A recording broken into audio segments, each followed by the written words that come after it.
Chapter 762. Two sides of the coin. Michael followed Hammond until he reached a giant door made of some kind of silver metal. The door was built with countless nuts and bolts. On top of these mechanisms, Michael sensed countless runes. Hammond stopped a meter before the steel door. He looked around as though he was searching for something. Michael wished he had the system to disable all the runes. Luckily, Michael had an expert in runes. He was about to call for Ellider when Hammond raised his palm. Michael noticed a glowing rune on Hammond's palm. For some reason, the gears in the door started to move faster and faster. Additionally, icy blue runes began to radiate brighter light on the door. Michael heard these mechanisms rolling within the door. Hammond slowly moved his palm toward the door. When Hammond's palm was just a few inches away from the door, an invisible force pulled his hand toward it. Hammond's hand got stuck on the door. Hammond did not shout but seemed relatively calm. The door did not freak him out as much as the Dark Lord beside him did. Hammond and Michael waited for the door to open. However, Messiah was pretty surprised and, to be honest, startled. It seemed to him like Hammond had a way of opening the vault all this time, yet he waited for no reason. "You can open the vault door?" asked Michael. He wanted to confirm Hammond's stupidity. "Yes," Hammond nodded. Michael couldn't keep his hands from slapping the back of Hammond's head. Hammond was pretty startled but kept his hand on the door. "You had a way to open the vault door all this time, and you decided not to take the elven rune and kill Tanatar until now?" asked Michael. "It's not my fault he and his wife couldn't have a child for almost 80 years, give or take," Hammond shrugged. To Hammond's surprise, Michael chuckled. "So you were waiting for them to have children as much as them?" "It's funny, but I do admire your patience," Michael smiled. When Hammond saw the smile on the Dark Lord's face, he was truly surprised. His smile brought such warmth to Hammond's heart and almost made Hammond wonder why in the hell everyone was afraid of this guy. He looked so friendly and good-looking with a smile. Michael did his best to keep the pressure of being the Dark Lord gets to him. He didn't want to end up like his previous self, who had to reset the entire universe to fix his mistakes. A few minutes later, the gears finally stopped as Michael noticed the runes fading away. Michael did not care about how Hammond managed to disable the runes and the mechanisms. All he cared about was the elven rune within the vault. The vault door creaked. It slowly slid open, revealing a room surrounded by 4 marble walls. The vault was a meter thick. It would weigh at least a ton. Michael realized why no one opted for breaking the vault door using explosives. It would take a nuclear warhead to destroy this one. In the center of the room, Michael saw a golden plate hovering in the air within an energy shield.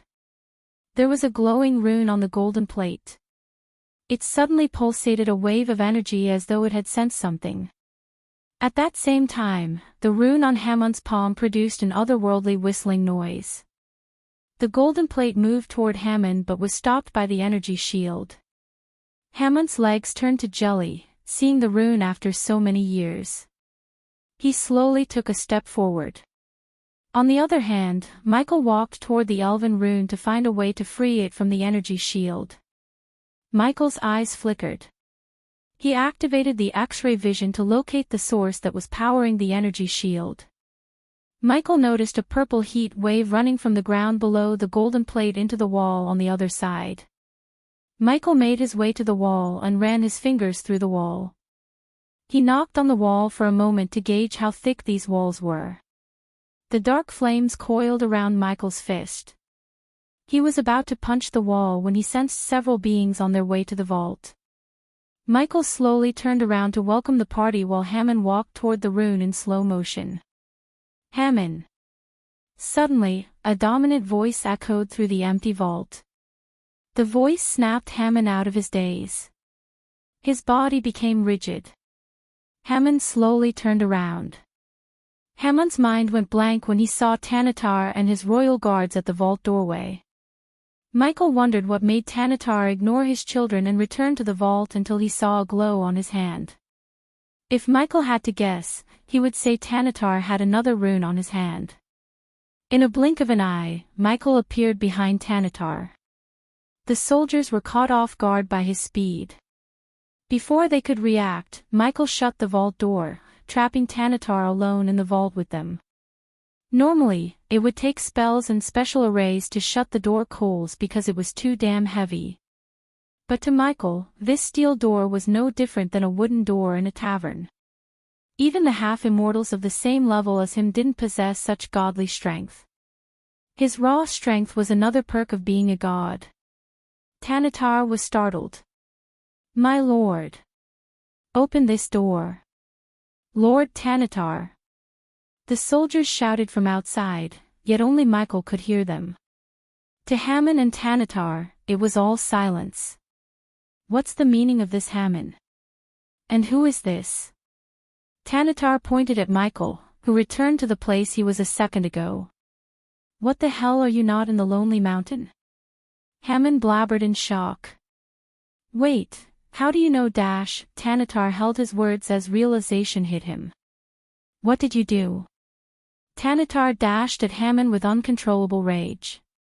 He grabbed Hammon by his collar and shook him. "Tell me you had nothing to do with my kids being taken away." Tanatar growled at Hammon. He didn't want to believe Hammon betrayed him. He had known Hammon for almost 70 years. Tanatar thought of Hammon as his own family.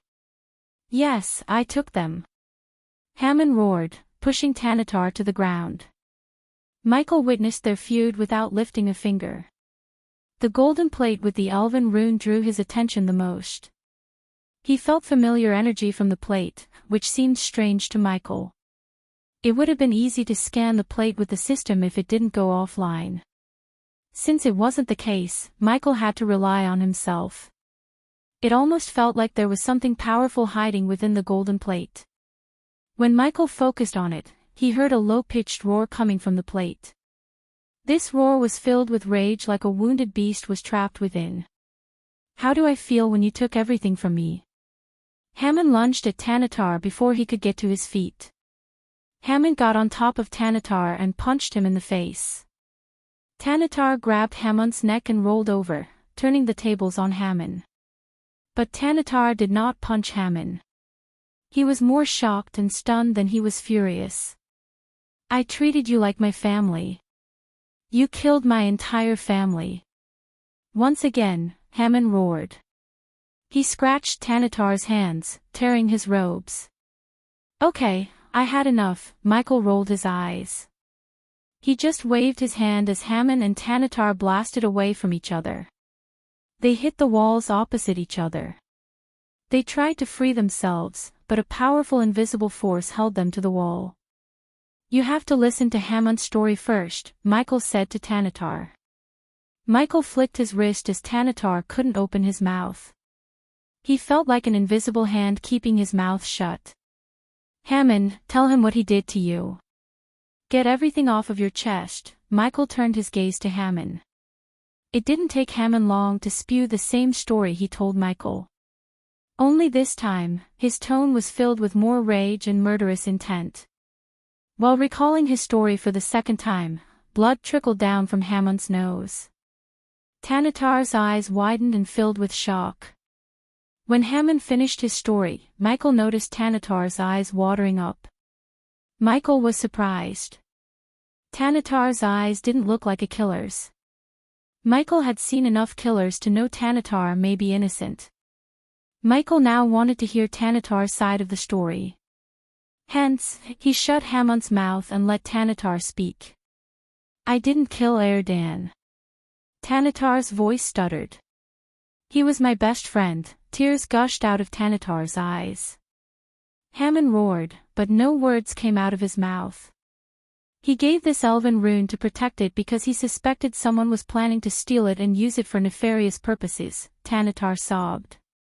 "Now that's a twist." Msihil's brows arched up. "I'd rather die than murder my best friend. If Erdan wanted my life, I would have given it to him gladly," said Tanatar. Michael took a deep breath. He looked at Hammond. Seems like you want to know his side of the story. To be honest, Michael wanted to know Tanatar's part of the story more than Hammond wanted. He spent a year in the Genrick family as Elmer, so Michael felt a little bit of compassion toward the Genrick family.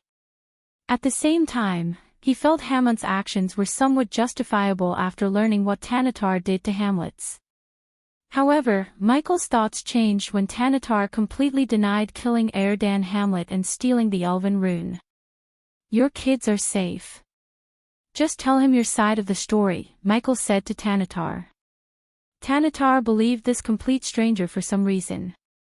After taking a few deep breaths, Tanatar began to tell what happened between Erdan and him before he departed for Aur from the Azer continent.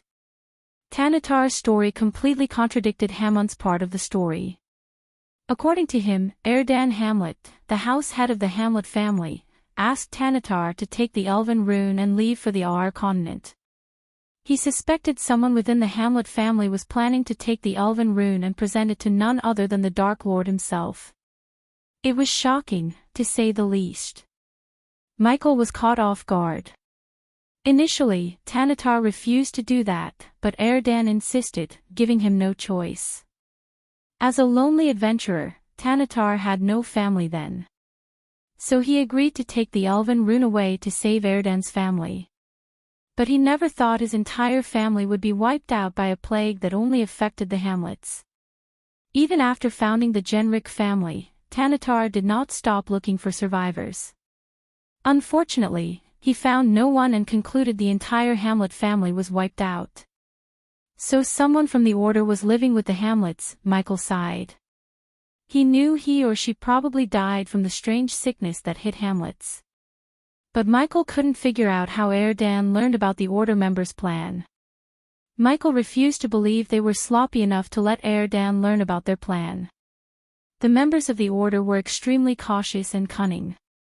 They survived centuries without being discovered by the Guardian Guild or the Skyhole. So how could Erdan, a mere lord of a family, find them? Something told Michael there was more to the story than Hammond and Tanatar told him. Unfortunately, Michael doubted either of them knew the full story behind Erdan's decision. Chapter 763, A God's Judgment. Happy New Year, my dear readers. As my tiny gift to you all, I will mass release 5 chapters on January 5, 2023. May you receive all the blessings from the God. Tanatar and Hammond were both in shock after hearing each other's story. Either of them couldn't believe what the other had gone through over the years. Michael believed Tanatar's story as much as he believed Hammond's. While they were silent, staring at each other, Michael punched the wall. The entire wall trembled as dust and pieces of ceiling crumbled down. Tanatar yelled at Michael, but he ignored the elf and continued to punch the wall. The wall was at least 2 or 3 meters in width. Usually, it would take special equipment and runes to penetrate the wall. But to Michael, his fist was more than enough. The vault continued to tremble as dust crumbled down from above. Stop! Tanatar shouted at Michael. As someone who built the walls, Tanatar knew why Michael was punching the wall in that certain place. After punching a hole in the wall, Michael noticed a blue rune glowing within the wall.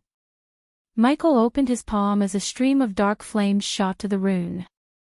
Under the scorching heat of the dark flame, the rune faded away. As the rune disappeared, the shield around the elven rune flickered. It lost a bit of its glow. Michael scanned the room for more runes. He counted 3 more. Hammond, who the hell is that? You have to tell him to stop, Tanatar yelled at Hammond. I can't, Hammond shook his head. Hammond's mind was in a mess. After hearing Tanatar's story, everything he believed turned out to be false. At that moment, Hammond's entire life felt pointless. He couldn't care less about the elven rune. Meanwhile, Michael reached another wall and started punching it like before. The soldiers tried to break the vault door from outside.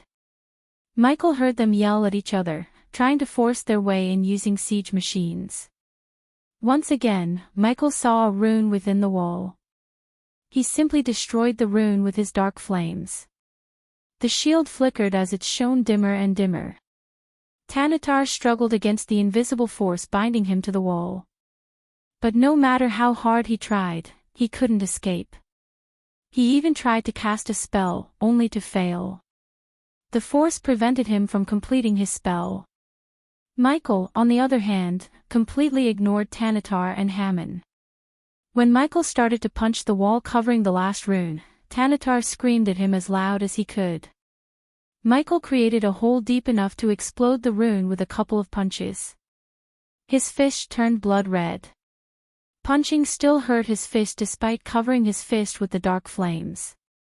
If anyone else tried to punch the wall, they would have ended up with a broken hand. The final rune glimmered with a tinge of crimson red. Just like before, Michael destroyed the rune with his dark flames. The black flames coiled around the rune like a snake and vaporized it.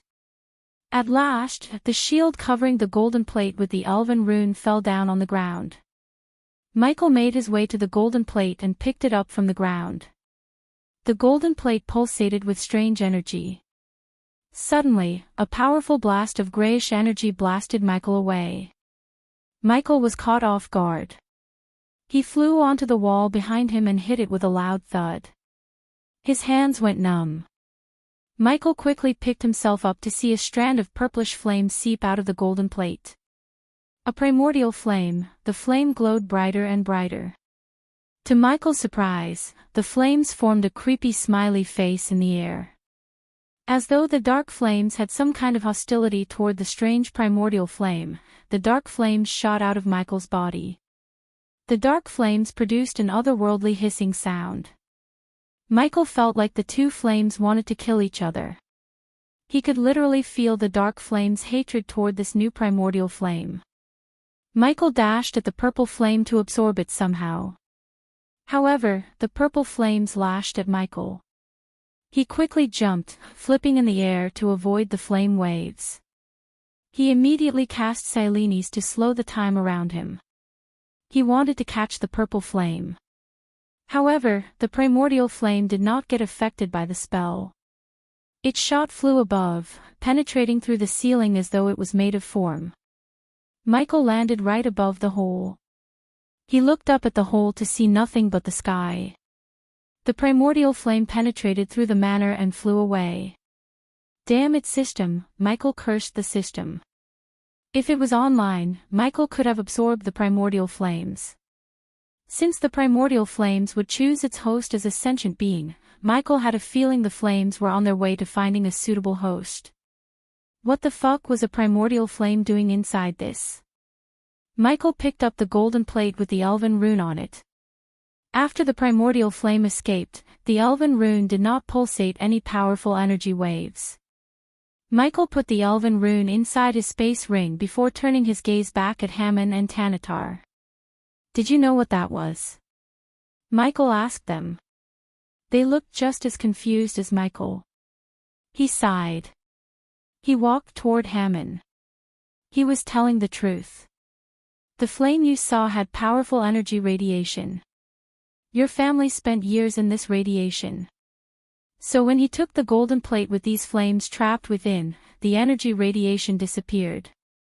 Your bodies and souls couldn't adapt to living without this energy radiation.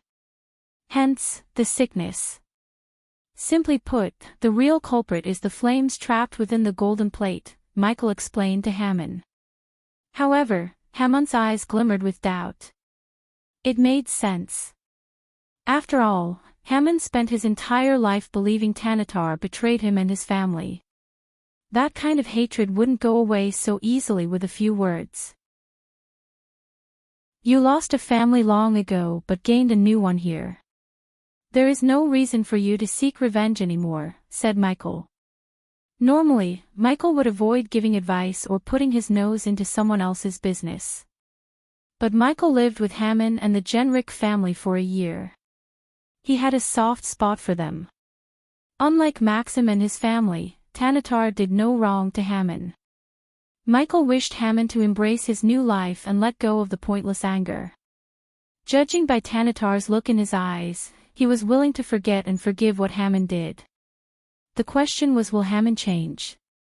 Michael waved his hands as both Tanatar and Hammond fell from the wall. They breathed heavily. Michael turned his gaze toward Tanatar. I will take the elven rune from you, said Michael. You can't. Give it back. Tanatar dashed at Michael without a second thought. Michael simply raised his hand, sending a wave of wind to knock out Tanatar.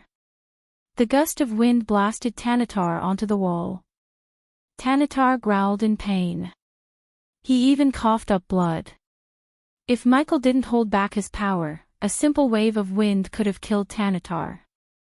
After purifying his body with pills and potions refined by him, his power skyrocketed. It even freaked out Michael. He actually had to hold back most of the time to avoid accidentally killing his foes. Hammond didn't lift a finger. Michael saw the lingering hatred in Hammond's eyes and sighed inside. P1E's visit N0VE1B, in. Don't do anything stupid, Tanatar. I can take this rune and go away peacefully, or take it after I slaughter your entire family. The choice is yours. Lightning bolts crackled around Michael's wrist. The mere mention of Tanatar's family made him back off. This elven rune was a burden for both of you. Be glad I am taking it off your hands. Don't make me kill you all, Michael threatened Tanatar. The aura Michael released made Tanatar tremble in fear. Not a single word escaped the elf's mouth. Meanwhile, Hammond stood there like a statue waiting for the Dark Lord to leave. Hammond, Michael turned his head. He looked at Michael but avoided direct eye contact. Suddenly, Michael grabbed Hammond and lifted him off by his neck. Tanatar's heart skipped a beat. He dashed at Michael. Let him go. Tanatar yanked Michael's hands. Should I kill him for you, Hammond? Michael asked Hammond. When Tanatar heard these words, he stepped back from Sihel in fear. Hammond did not answer Michael right away. Instead, he took a few moments and hesitated to say no. Some people never let go. Michael threw Hammond away. Michael simply pointed his finger as a golden lightning bolt shot out of his fingertip. In a blink of an eye, the lightning bolt went straight through Hammond's head. Since Hammond was too weak, his entire body exploded into a red mist in the air. The blood splattered across the room, painting the walls and floor red. Tanatar's mind went blank. Not a single piece of flesh hit the ground. Blood slowly trickled down from the ceiling.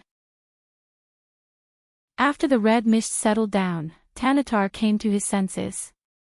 Why did you kill him? Tanatar growled at Michael.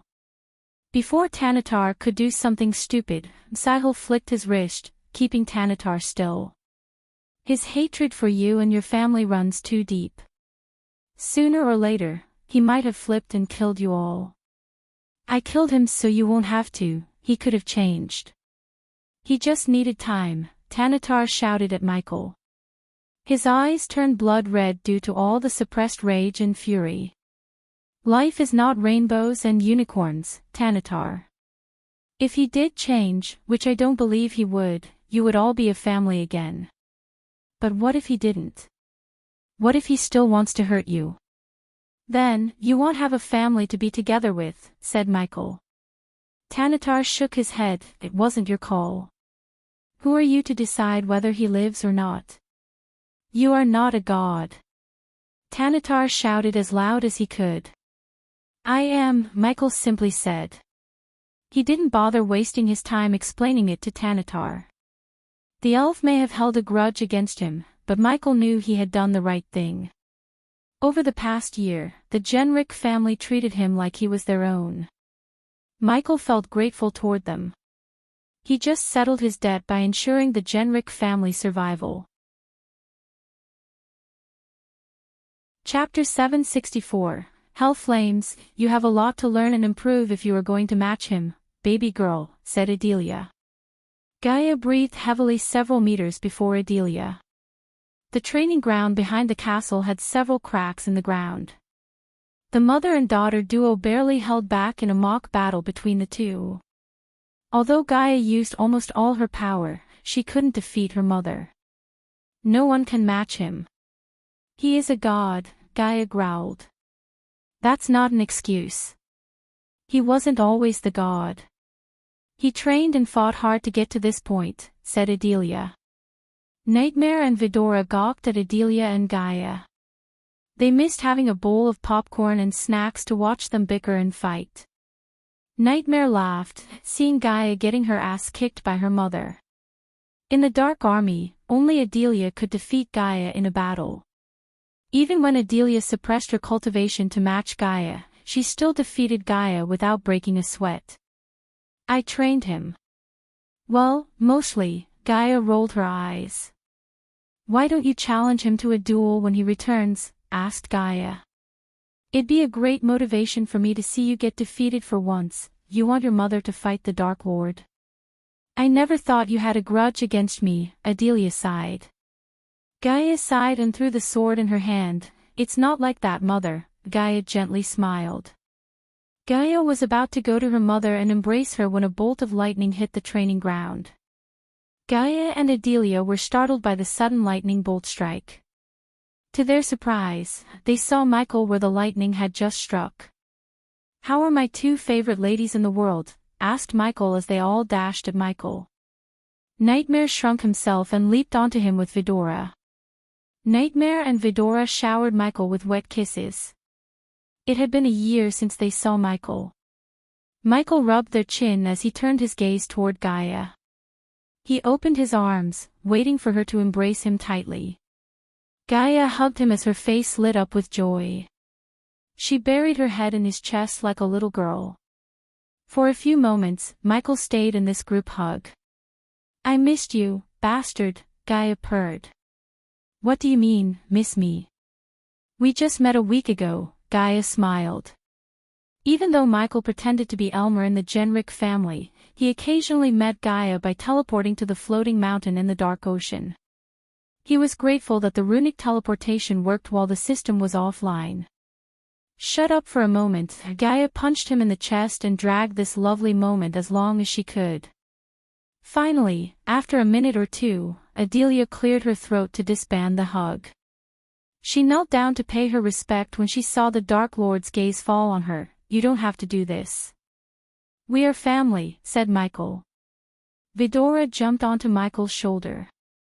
After a year, Vidora and Nightmare both grew in size and power. They were just a few months of cultivation away from reaching the fusion stage.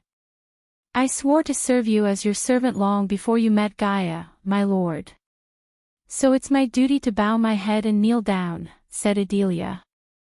Oh, come on, mother. Don't make him pull ranks on you and order you not to do this, Gaia rolled her eyes. You can do this until we get married. After that, you'll officially become my mother-in-law, and then, you have to stop all this. Are you ordering me, my lord?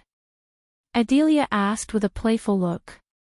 Not yet, Michael smiled. Finally, Adelia rose to her feet as Michael let go of Gaia.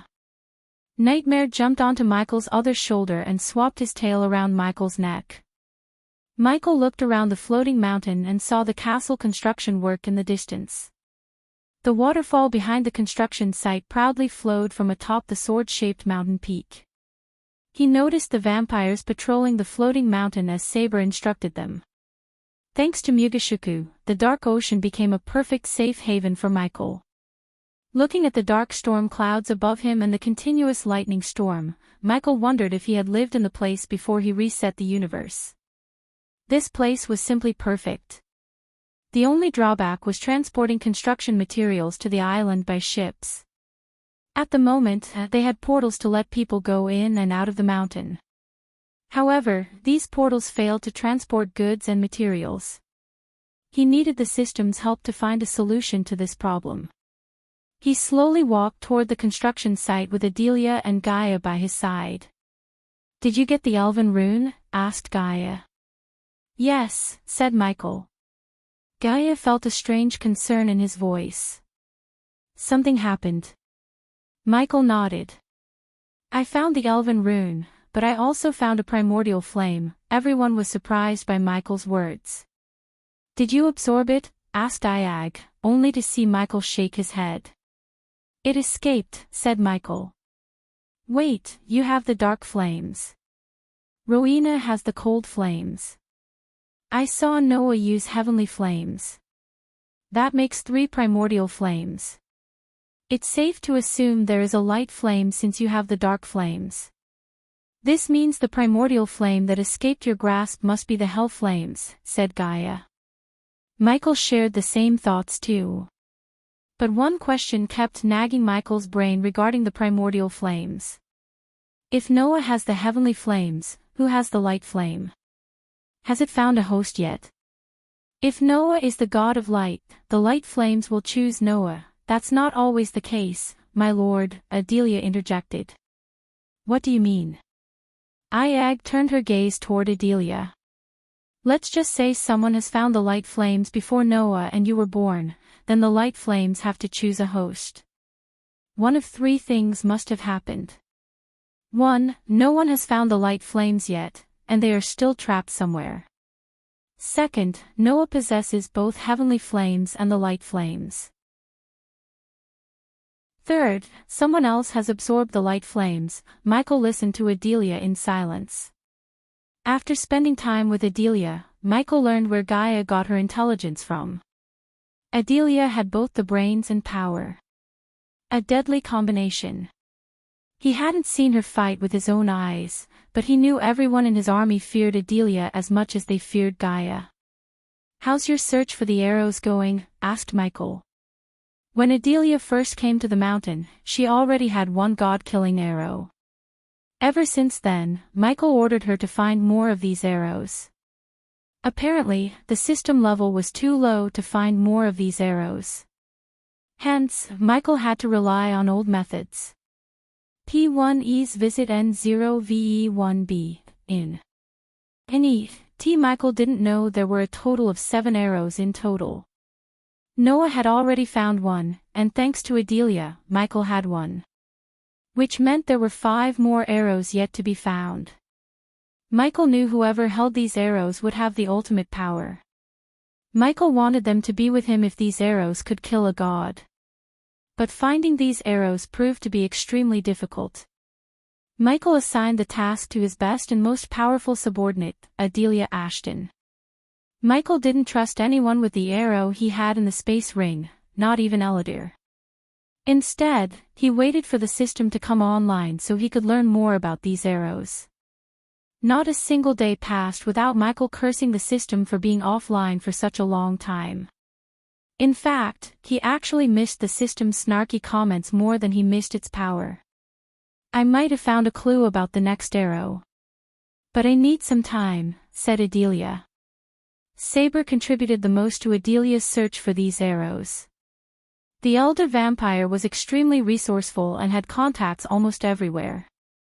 Thanks to him, Adelia received a tip about an ancient artifact in a place called the Devil's Pit. Unfortunately, the place was crawling with guardians. Hence, Adelia was still planning to explore the place without alerting the guardians. Now that the Dark Lord was here, she could ask for his help. Whatever you need, I am here, said Michael. I have a surprise for you. Gaia wanted to take Michael's mind off things like the god-killing arrows and wanted to lighten up his mood. She had the perfect gift for him to make him smile. Lead the way. Michael let Gaia lead the way to the castle. Eventually, they all reached the construction site where several dwarves and orcs worked. When they saw Michael, they quickly bowed. Their eyes glimmered with fear and respect. According to Gaia, the castle would take at least 2 more years to finish. Fortunately, they prioritized a few rooms, such as Eladir's workshop, storeroom, Michael's room, and Nightmare's room, where Vidroa stayed. Of course, these rooms were temporary until the dwarves could finish the castle. Michael bought the castle plan for 3 million badass points. This was one of his most expensive purchases to date. However, it was not a complete plan. The system offered him plans and blueprints for various defense systems he could build upon the castle. By the time Michael completely finishes the castle, it will be the strongest stronghold in the world. To be honest, Michael couldn't wait to see his castle in its complete form. He spared no expense to get the best materials and runes in the construction. He kidnapped the best dwarven engineers and builders to build his castle. At first, these dwarves refused to work for the Dark Lord, but after some persuasion and a handsome wage, they finally agreed. It was the carrot. The stick was their families. If they refused to work for Michael, Gaia would have kidnapped their families and used them to force the dwarves. Fortunately, the dwarves picked the easy way. They entered the castle through a hole in the ground since these rooms were built underground. The pathways were dimly lit with torches. Michael noticed holes in the ceiling for the chandeliers. "Oh, I forgot to mention, I called everyone in the order to have a meeting," said Gaia. "They'd be here in a few hours." "Good." Michael appreciated Gaia's initiative with a nod. Chapter 765. Sudden argument. Michael followed Gaia behind to enter his room. His room only had a work table for Michael to build new gadgets, a queen-sized bed for Gaia and him, and a sofa set facing the fireplace. But at that moment, something was there, covered in red cloth. Michael felt powerful energy pulses from whatever was inside the red cloth. Although Michael knew what's inside. Yet Michael pretended he had no clue just for her happiness. She walked toward the thing with a dramatic walk. "Are you ready?" asked Gaia. "Surprise me," said Michael. She slowly lifted off the red cloth, revealing a dark metal plate. Tiny bolts of black lightning crackled around the metal piece. Michael could hear the electricity buzzing. It felt like the metal piece was calling for Michael. The tiny lightning bolts reached out for Michael. "Is this one of the armor pieces you were talking about?" Sarba asked. Vidora and Nightmare felt terrified by the sheer amount of energy they felt from the armor piece. A pity this was just a piece of the whole Dark Lord armor. Michael reached out to touch the armor. To his shock, the armor electrocuted Michael. Ouch! Michael quickly moved his hand away from the armor. His hand went numb. What happened? Gaia was shocked. She didn't expect the armor to shock him, literally. "Don't let anyone touch it," said Michael. Judging by the bolt of energy that went into his body, he could tell it had enough power to kill even a soul refiner. Michael noticed dimly glowing runes hidden in the dark armor. The armor looked tattered and contained several cracks, scratches, and cuts. It was obvious this armor had seen hundreds of battles. Michael didn't dare to try to touch the armor yet again. "Weird," Gaia rubbed her chin. "I thought you can touch the armor since it belongs to you. Maybe we have to find every piece and make it whole again." Adelia shared her thoughts. Once again, Michael missed the dam system. If it was online, he could have easily scanned the armor piece and found out what was wrong with it. One thing is for sure. "I cannot use it now," Michael sighed. "How many pieces are there?" asked Sarba. 6 more pieces," said Nightmare. As they were staring at the armor, Azazel appeared behind Michael. "My lord, you are back." Michael turned around to see Azazel bow his head deeply. Azazel was at the fusion stage level 6. Once Michael had reached the immortal stage, Azazel would be able to reach the half-immortal stage. Luckily, Azazel didn't have to go through heavenly tribulation. Michael didn't know why, but he knew it was something to do with Azazel's demon race. "Glad to see me?" asked Michael as Azazel nodded. "It's my blessing to see you, my lord," Michael chuckled. "When did you become such a sweet talker? Are you in love or something?" Azazel awkwardly smiled without knowing how to answer Michael. "Speaking of love, where is Ricky?" Gaia asked Azazel. "He just returned," answered Azazel. "Is he still stalking Olivia?" asked Michael. Gaia creased her brows. It's not stalking humans. He is in love with her, except she made her choice to leave him, said Michael. He may have accepted Olivia's decision not to follow him, but he was disappointed in her. He would be lying if he said otherwise. For the first time, Michael noticed the loyalty level go from 90+ to 60%. Ricky was the one who got affected the most by Olivia's decision. He almost felt pity for Ricky. Gaia even asked Ricky to go with Olivia, but Ricky respectfully refused to leave the Dark Lord's side. Who knew the gate guards Michael met at Rivertown would be willing to give their lives for him? Certainly not Michael.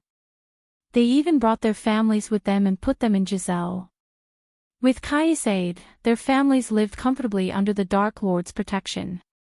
So what? He still loves her, and I know she loves him too, Gaia argued with Michael. Seeing her bicker with the Dark Lord himself made Adelia chuckle inside. Even before the marriage, she started to act like an angry waifu. So you're telling me she's with Ricky? Michael calmly asked Gaia. No, then she doesn't love him enough, said Michael. As soon as Gaia heard these words, her eyes glimmered with anger. Are you messing with me right now? She growled. We should go. Adelia grabbed Nightmare and Vidora from Michael's shoulders. Hey, let us go. It's getting good, Iag hissed at Adelia. Azazel followed Adelia behind and closed the door on his way out. Nope, Michael shook his head. Like any man in the world, Michael failed to comprehend Gaia's thoughts. He might be a god, but he still lacked the power to understand a woman completely.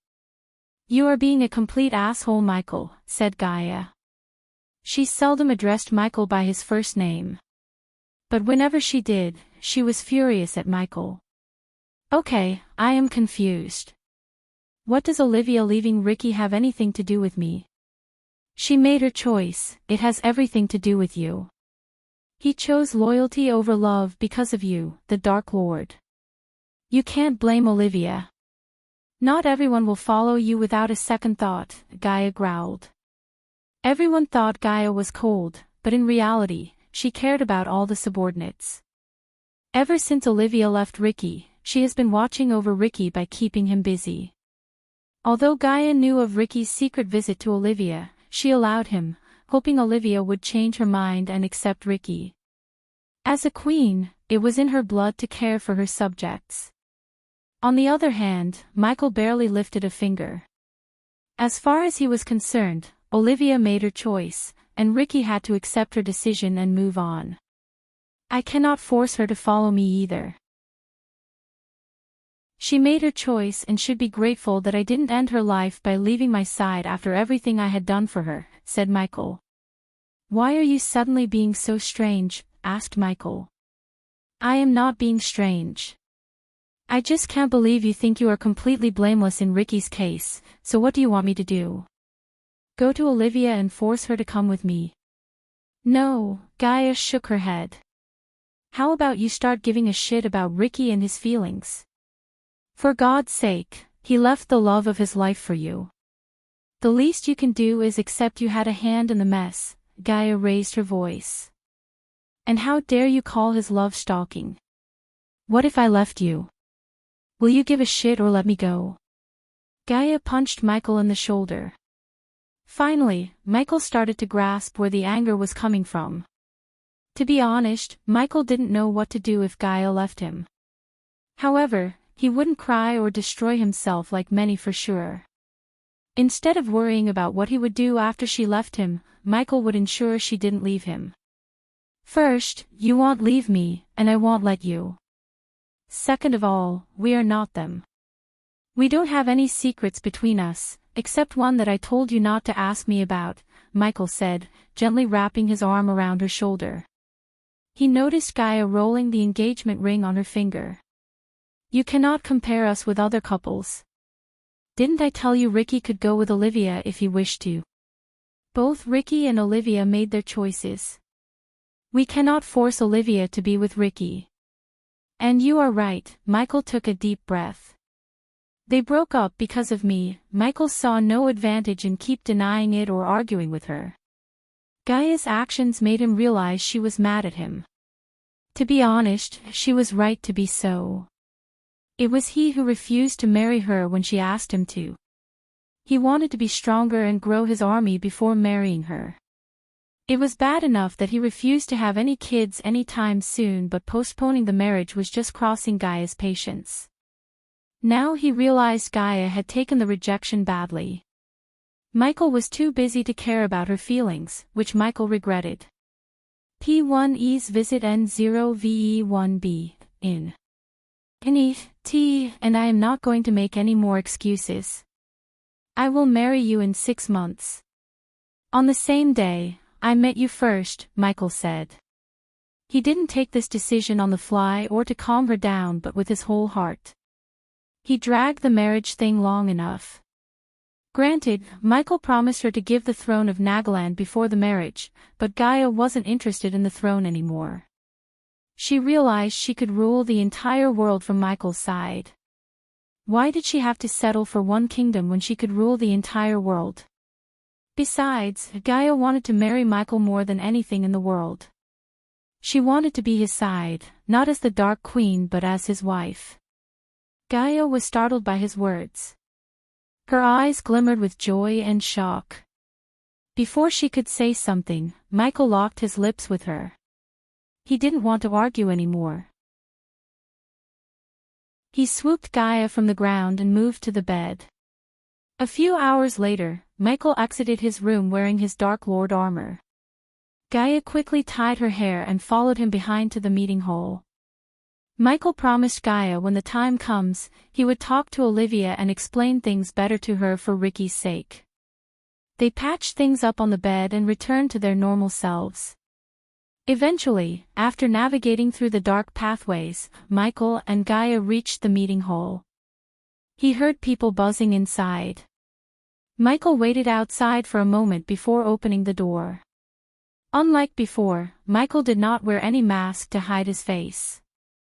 Even after a year, showing his true self to others felt weird. He took a deep breath and finally opened the door. Inside the hall, everyone turned their gazes to the door. The entire hall fell silent as soon as they laid their eyes on him. Every one of his subordinates attended the meeting as they were ordered to. My lord, Azazel came to Michael's side. Everyone is here, my lord, said Azazel. We shall start then, said Gaia. Chapter 766, each with their own problem. When everyone inside the hall saw Michael, they became silent. They quickly dropped to their knees to show their respect. Sadie's eyes glistened with shock. She still couldn't believe Ghost was the Dark Lord all this time, and she shared the bed with the Dark Lord himself. Thinking about that, she both felt terrified and funny. Michael made his way to the long table in the center.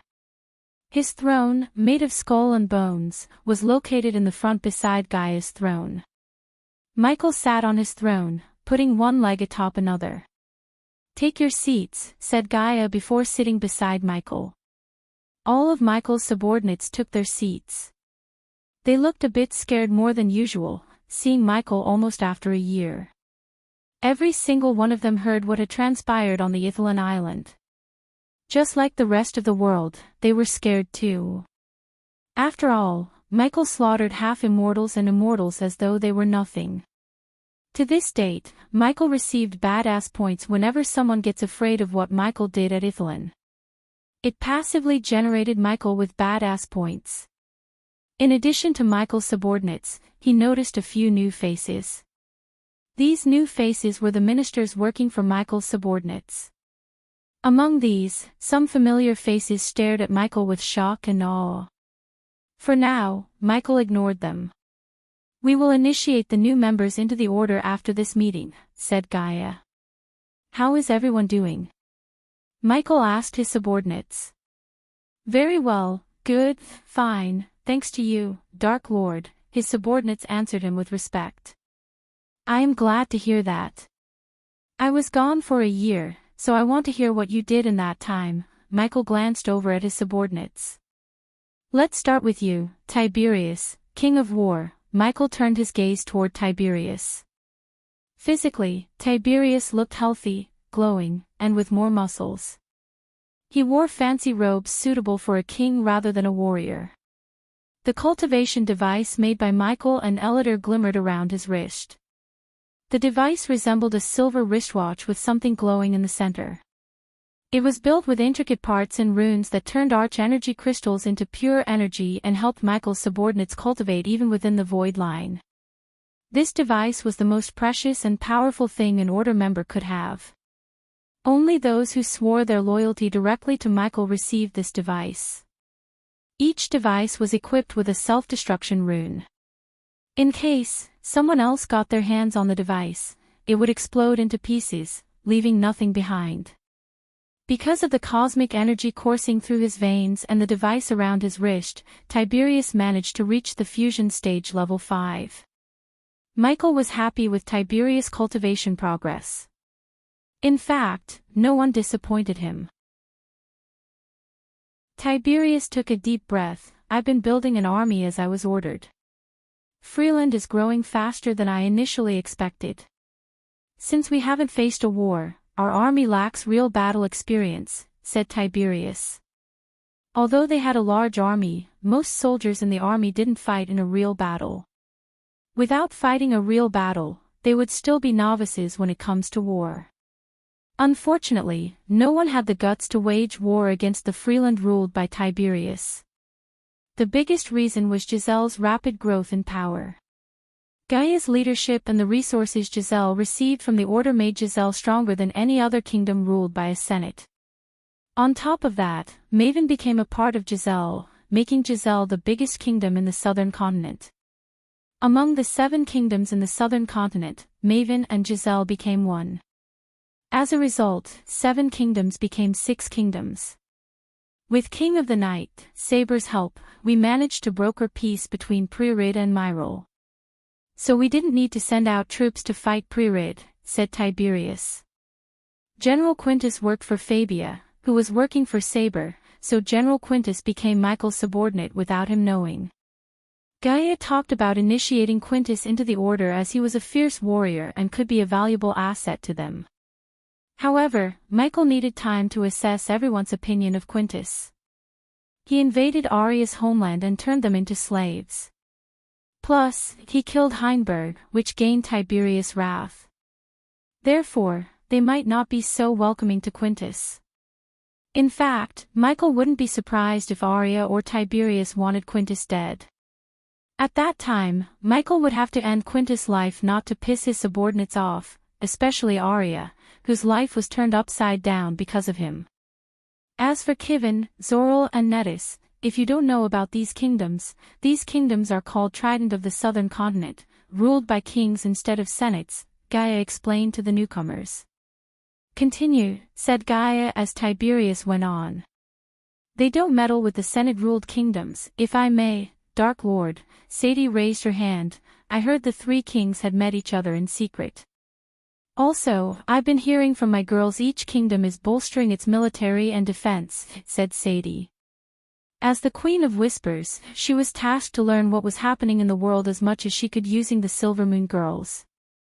Sadie recruited girls and sent them to every single kingdom in the world, to learn rumors and information from the nobles.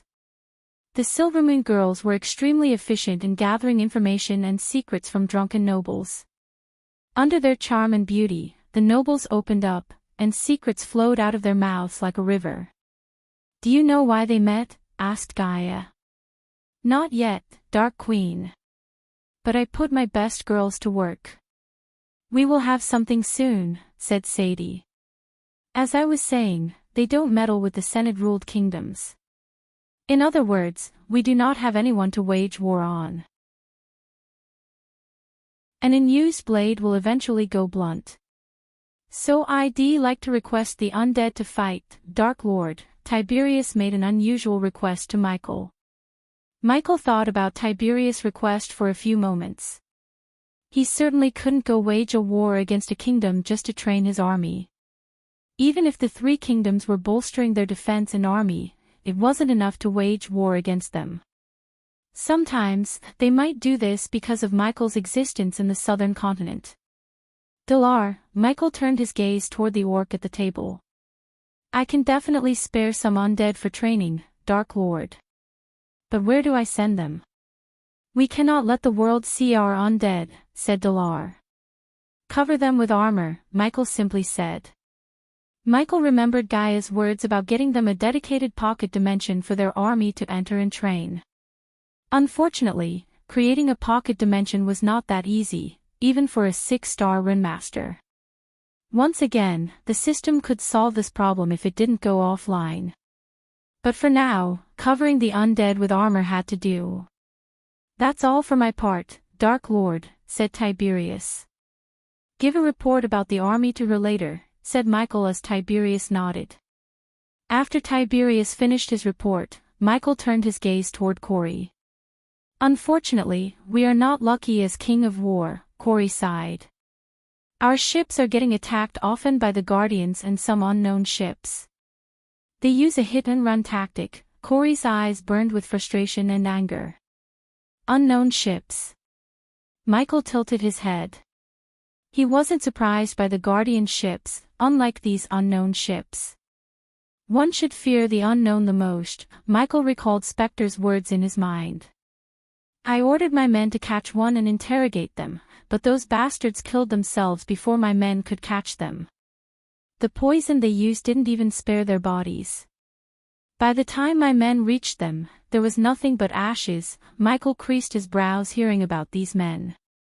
Next time you spot one of these ships, contact me immediately, said Michael. Yes, Dark Lord, Corey bowed. Is there something else? Gaia asked after seeing the troubled look on Corey's face. Sorry to be the bearer of problems, Dark Queen, Corey sighed. It's okay. We are here to find solutions to problems. Tell me what's bothering you, asked Gaia. We need a safer port for our ships. I've been thinking if we could anchor our ships in the dark ocean, it'd be better. At the moment, the lightning storm and the climate in the dark ocean made it impossible for a ship to sail to the floating mountain. Instead, all the ships Corey had been building were anchored on her island. The more ships she built, the more attention she drew from the Guardian Guild. Hence, Corey wanted a safer place for the ships to anchor. What could be a better place than the place where the Dark Lord is? So you want our help with the lightning storm? Asked Gaia as Corey nodded. Gaia turned her head to see Ghost's reaction. He remained as calm as ever. After a while, he opened his mouth. For a while, keep the ships on your island. I will tell you when to sail in when the right time comes, said Michael. Michael had been thinking about shifting his naval army to the Dark Ocean for a while. However, the Dark Ocean's weather stopped him from doing so. This was yet another problem that the system could solve. Although he was a god, he didn't have the power to control the weather as much as he liked to. The lightning storm and the weather made the floating mountain an impenetrable fortress. Disabling them would leave them vulnerable. Hence, Michael wanted to find a way for the ships to be immune to the lightning storm and the weather. Even Michael's Big Bertha was anchored at Corey's Island instead of the Dark Ocean. Ever since Michael went to the Genric family, he didn't have enough time to equip Big Bertha with new weaponry. Now that Michael had acquired the Elven rune and the system's offline period would soon come to an end, he could finally give the ship what it truly deserves.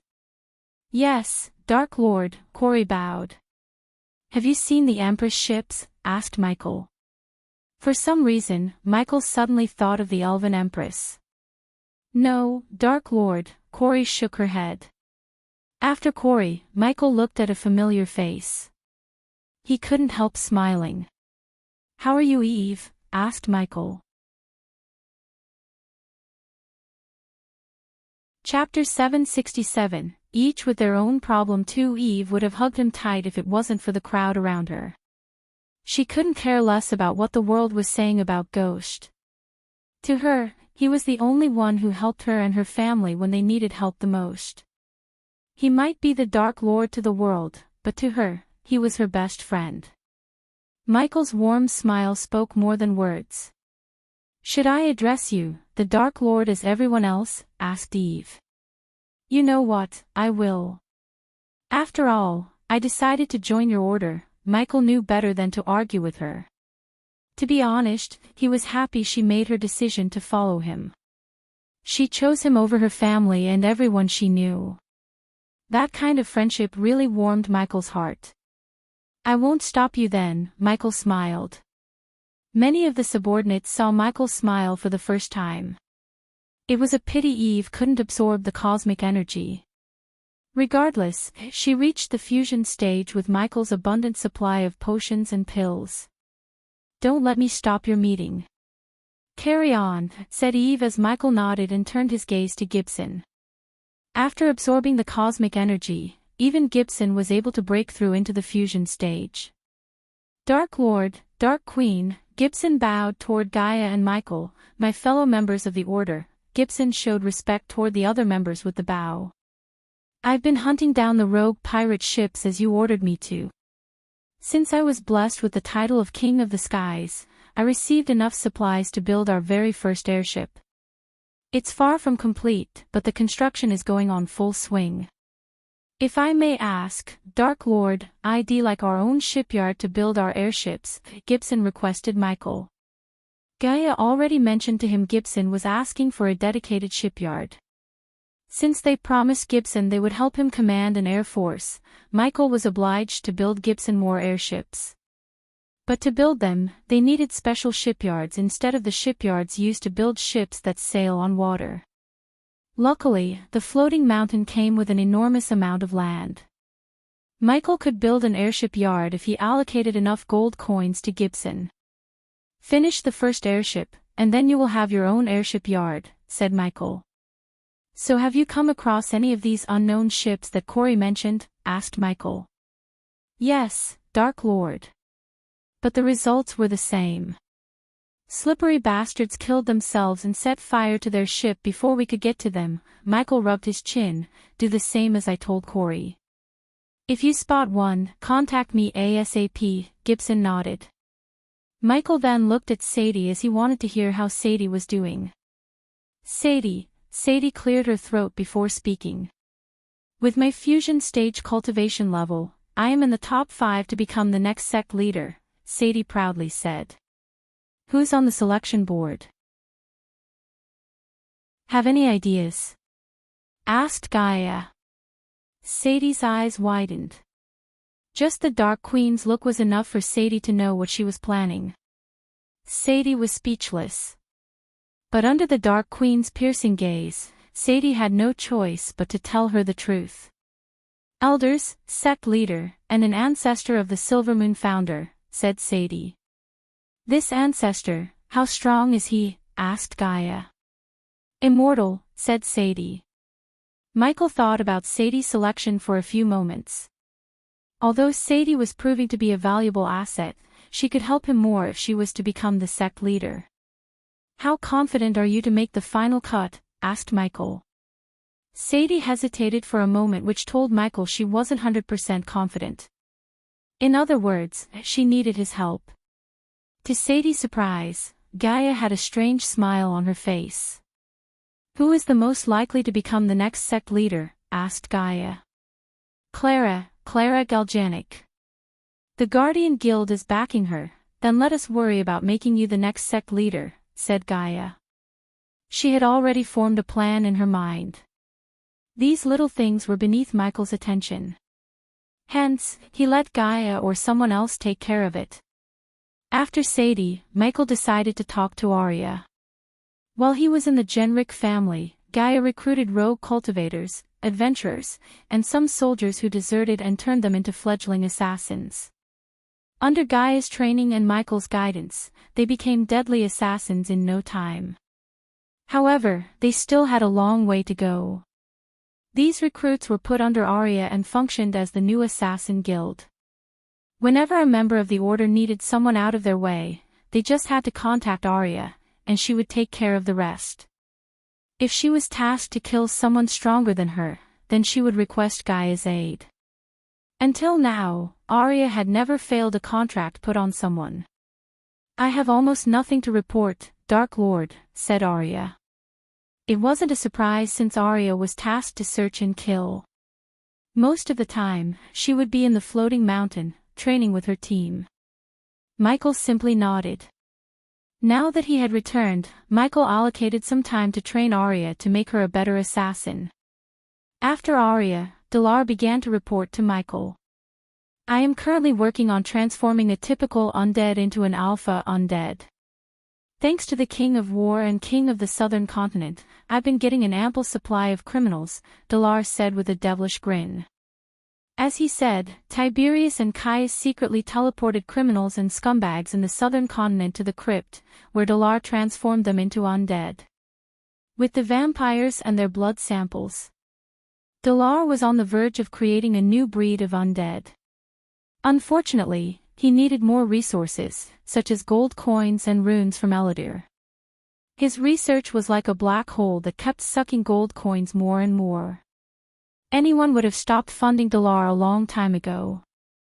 However, Gaia saw potential in his research. Hence, she kept funding their research. "Dark Lord, we need space for our undead army. The forest is running out of space. Let me guess, you want your own pocket dimension," Michael chuckled. "I will certainly appreciate it, Dark Lord," Dalar scratched the back of his head. "I bet you will," said Gaia. After Dalar, Michael continued talking to each subordinate of his. They all had their own needs and requests except Maxine. She had state-of-the-art mining equipment to mine arch-energy crystals. With Mugashuk's blessing, they mined deeper into Stormville Mountain. Every shipment was directly teleported to the Dark Ocean via a portal. Titus and Optimus established a store that deals in information. They used the store to buy and sell information. It wasn't a new idea in this world. For instance, Lord Information dealt exclusively with information. Titus and Optimus were interested in information regarding special items, artifacts, and powerful objects. They also made connections throughout Elon and Azer to acquire rare goods for the Order. Michael spent almost 2 hours with his subordinates. After the meeting, Gaia went to another hall to initiate new members into the Order, including Eve. While she was with the new recruits, Michael headed outside, looking for someone. When he reached outside, he leaped into the air. In a few blinks of an eye, Michael reached the top of the waterfall. Unlike the first time he came, now the place was littered with colorful flowers and plants. The air smelled lilac and roses. He walked along the stream, enjoying the fragrance in the air. Eventually, Michael reached a tiny pond surrounded by red orchids. He saw a little girl meditating before the pond. Her ears slightly twitched after hearing Michael's footsteps. The little girl abruptly opened her eyes. Michael patiently waited for her to turn around. "Brother Ghost!" the little girl shouted with pure joy. She hopped toward Michael like a bunny and crashed into him. "Cindy," Michael lifted the girl by her arms and kissed her soft bubbly cheek. She showered Michael with kisses. Despite what everyone said about Ghost, Raylene took Cindy and her brother Rummy and arrived at the floating mountain with Ricky and Daniel. Raylene knew better than many how kind-hearted Ghost was. Even if he was evil, she would wholeheartedly follow him to hell. Ever since then, Raylene had been living on the floating mountain with Cindy. She served Michael as the castle chef. With the abundance of resources and Gaia's guidance, Cindy had reached core formation stage level 6. "Where have you been?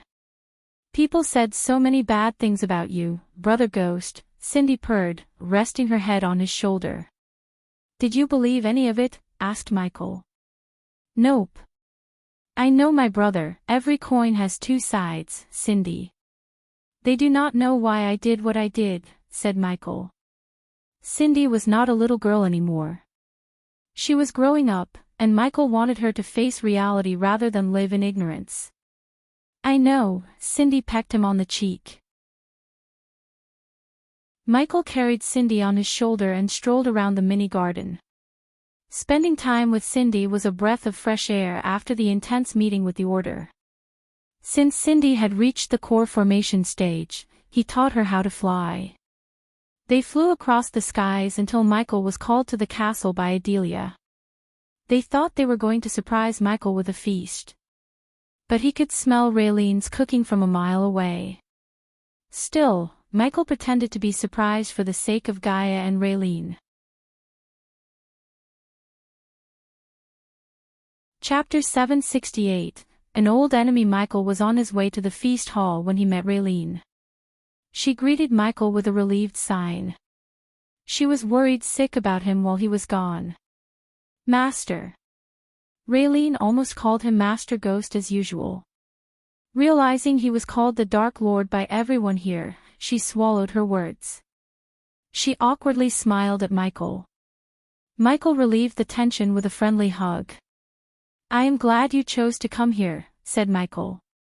It's the least I can do. You can call me Master Ghost as usual, Michael whispered into her ears. Michael put his arm around Raylene and walked toward the feast hall.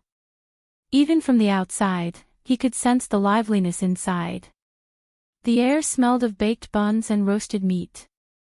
Michael felt hungry just by taking a whiff of the air. Is everyone okay for you here? Michael asked Raylene. I have no complaints, Master Ghost.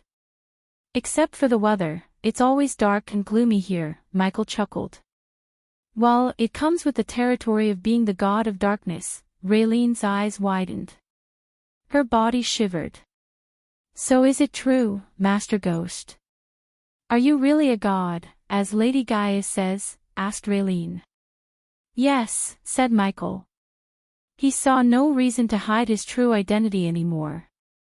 But after hearing Michael's words, Raylene's face lost its color. Her mind went completely blank. Michael expected this reaction. At first, even he was shocked. Who would think of them as a god? When Michael learned he was the god of darkness, he couldn't even think straight. Fortunately, Michael had a long time to come to terms with his true nature. Don't worry. You will get used to it soon, Michael rubbed Raylene's shoulder. He was about to open the doors when Michael heard a commotion outside. The sound of metal clashing and blood splattering resonated in the air. Michael turned around. Go inside and stay with the others, Michael said. The gentle smile disappeared from his face. Instead, he seemed cold and murderous. Raylene did not argue with him. She immediately opened the door, squeezing herself into the hole. After Raylene closed the door, Michael slowly made his way outside. Intruder. Kill her. Don't let her into the castle. Sound the alarm. Arg! Michael heard screams. As he was nearing the exit, Michael saw the dwarves running toward him, seeking shelter in the underground. My lord, Michael heard Azazel's voice in his head. It's her, said Azazel. I will take care of her, Michael said. He was nonchalant. Michael faced an army of guardians without breaking a sweat. So what could a single woman do to him? In fact, Michael had been expecting this ever since he revealed himself. He was surprised it took a year for her to decide to do something. When Michael stepped outside, he saw a smoky black figure attacking the vampires in the sky. The vampires in the air were at the soul refining stage. Hence they stood no chance against a fusion stage cultivator. However, the energy radiation around the smoky figure was unstable. It was as though she had used some forbidden method to boost her cultivation.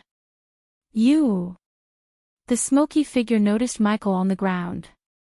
Michael saw a pair of ruby-like eyes glimmering under the dark hood. The figure resembled banshees in the legends. On top of its smoky figure, it had a screeching voice that hurt everyone's ears when it screamed.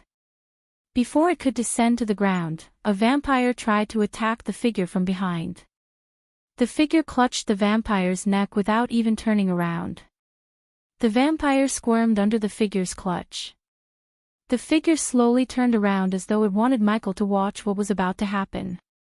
Michael watched the figure bite the vampire's neck. The vampire's body shriveled as the figure sucked all the blood from the vampire. The more blood the figure sucked, the stronger it became. However, Michael didn't even bat an eye. Unless the figure could somehow become level 10 immortal, Michael had no worries. He waited for the figure to stop drinking blood. What in the actual fuck is happening here? Michael looked over his shoulder to see Gaia walking toward him with several black armored soldiers. Let me deal with this, Michael raised his hand, stopping them from attacking the figure. Dark Lord, the figure turned its gaze back at Michael. It slowly removed its black hood, revealing grayish skin and blood-red eyes. Unlike Gaia, Michael immediately recognized the figure. The last time he met the figure, she was in her bridal clothes. Fabia Viriduis, Michael calmly uttered her name. The name rang a bell in Gaia's mind. Gaia thought Fabia died in the explosion along with her father, Viridius, and the other senators. Despite the messy gray hair, vampire fangs, and gray skin, Gaia recognized Fabia. There was no mistaking. It was Fabia Viridius. Gaia wondered where the hell she came from. You killed my father. You have a blood debt to settle, Fabia said, descending to the ground. The black armored soldiers and Michael's subordinates trembled with anger. Michael raised his arm, wordlessly telling them to back off. Usually, Michael would simply let his men deal with threats like this. But Fabia's matter was different. She came to his domain and challenged him. It would be a sign of weakness if he didn't accept her challenge. Face me in a duel, Fabia unsheathed a sword emanating a thick bloody aura. Michael could see the glowing runes on the blade. The sword seemed like it could kill an immortal. Suddenly, everyone has an immortal killing weapon, Michael sighed. He just looked over his shoulder as everyone moved backward, making space for Fabia and Michael. Everyone thought Fabia was crazy to challenge the Dark Lord. Since it was a duel, neither of them could use spells or cultivation. Otherwise, Michael could kill her with a single spell. Come at me, Michael gestured at Fabia to make her first move. Without a single thought, Fabia dashed at Michael. Her eyes glistened with rage. It was obvious she was waiting for a year for this moment. Even Saber had no idea she was holding a grudge against the Dark Lord. He told her not to mess with the Dark Lord, but here she is, doing exactly what Saber told her not to. When the sword was just a few inches away from Michael's head, he swayed his body to the side, evading the sword. She was quick but not quick enough to attack Michael. Too slow, Michael slapped the back of her head. The force of Michael's slap sent her flying a couple of meters. As she hit the ground, she coughed up blood. The sword almost slipped off Fabia's hands. The subordinates weren't surprised by the Dark Lord's power. After all, it was expected of him. Fabia managed to pick herself up. Her grip on the sword tightened. Yet again, she dashed at Michael. There was no finesse or technique in her movements but utter rage. She hoped to hit Michael as she swung the sword left and right. Michael evaded every single slash with ease. He waited for an opening to finish this duel without dragging it. He saw no point in it. In a few seconds, Fabia swung her sword at least 50 times. After a while, her movements slowed. Michael simply grabbed Fabia's sword hand. He lifted her off the ground by her hand and threw her in the air. He waited for her to come down. When she was within his arm's reach, Michael swung his body, kicking her in the head. Michael slowly walked toward her. Fabia looked over her shoulder and swung her sword at lightning speed. Her vampire powers gave her speed beyond any mortal limits. Unfortunately for her, Michael was a god. He saw through her move even before she made it. He slightly bent backward, evading the sword. He just flicked the sword as it flew out of Fabia's hand. Michael felt pity for Fabia deep down. According to Saber, she was a talented scholar and a freaky scientist who made the plague possible. He could have used her expertise only if she forego her hatred toward him. But when Michael put himself in her shoes, he could understand her feelings. He killed her father and destroyed her entire life. Every time she woke up and looked at herself in the mirror, her hatred only grew stronger. But now that she challenged him openly and killed one of his men in front of him, Michael had no choice but to kill her. He decided to absorb her soul using the Soul Eater. "It'll be over quick," said Michael. He grabbed her by the arms and pulled her closer.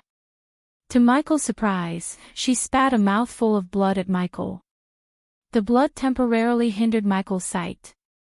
He quickly used a flash of dark flames to vaporize the blood on his face. Fabia felt an intense heat on her face for a moment. She tried to escape his hold, only to fail. At that moment, she knew she was going to die. Ha ha ha ha! Suddenly, she broke into a devilish peal of laughter. It surprised everyone as there was no reason for her to laugh. An ordinary person would shiver in fear. But she was no ordinary man at all. In fact, she expected defeat at the hands of the Dark Lord. Her end goal was not to kill the Dark Lord but to avenge her father by any means necessary. If her death could avenge her father, she would gladly die.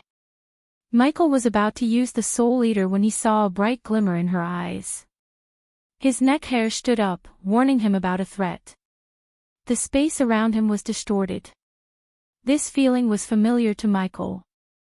He immediately cast the destinies to slow down the time. "Gaia, do not do anything while I am gone." "It's an order," Michael said to Gaia through the earpiece. The words reached her as the destinies spell's effect faded away.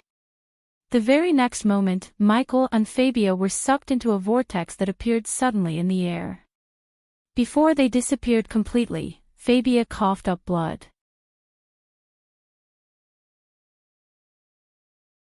Chapter 769, Capturing the Dark Lord. Again everything went dark around Michael for a moment. When the light returned to his sight, he was standing inside a glass room. Fabia stood a few meters before him, leaning against the glass. Her gut had a fist-sized hole, and blood oozed down from Michael's hand. But not a single drop of blood trickled down from Fabia's wound. Her skin around the wound was burnt. Death was nearing her. No healing potion in the world could heal her within a few moments to save her life. Michael watched the light of life fade away from Fabia's eyes. He waited for someone to come to her rescue. As far as Michael's eyes could see, there was nothing but smoky air with specks of ember outside. He vaguely saw a fuming volcano in the distance. Fire realm? Michael asked himself.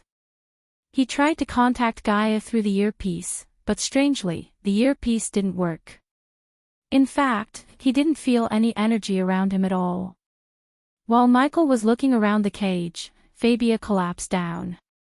She tried to say something to Michael, yet no words escaped her mouth.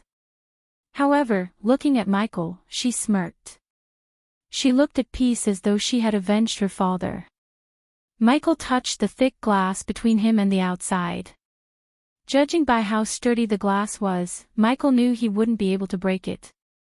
He couldn't even access his space ring. It felt like he was teleported right beside Mugashuku, where he would feel powerless and weak. Despite everything, Michael remained calm. Finally, Michael heard footsteps. He slowly turned around. To his surprise, Alicia and a young man with a face like a monkey stood outside the cage. Norvin looked a bit flustered, almost wanting to save Fabia. On the contrary, Alicia didn't even bother to take a look at Fabia's dead body. Her piercing gaze was on Michael. Michael rolled his eyes. "It's you." Michael almost hated himself for falling into Alicia's trap. "Welcome to your worst nightmare," Alicia said coldly. Both of them walked toward each other. Unlike Alicia, Michael had a smile on his face. Every time we play this game, you guardians end up with nothing but blood on your hands, said Michael. If he remembered correctly, this was the third time the guardians trapped him. The only difference this time was Michael did not expect or plan his capture. It became clear to Michael that he had to plan his escape on the go. But seeing Alicia calmed his mind. If she planned this, he knew there would definitely be holes he could exploit to escape. Good thing he didn't see Noah. For some reason, Michael didn't think Noah was involved in this plan. Otherwise, he would have tried to save Fabia. How is your brother, by the way? Michael asked with a ridiculing smirk. Good. Doing better than you at the moment, Alicia remained calm, which surprised Michael. Someone's doing better in anger management, Michael smiled. I can't wait to wipe that smirk off your face, Alicia threatened Michael. Norvin saw a ghost lifting Fabia's dead body by her head. He showed Fabia's dead face like a puppet to Alicia. They didn't know what he was hoping to do with Fabia's dead body. Suddenly, Michael bashed her head against the glass. Alicia's body jerked as she took a step back. Her subconscious mind dictated her movement.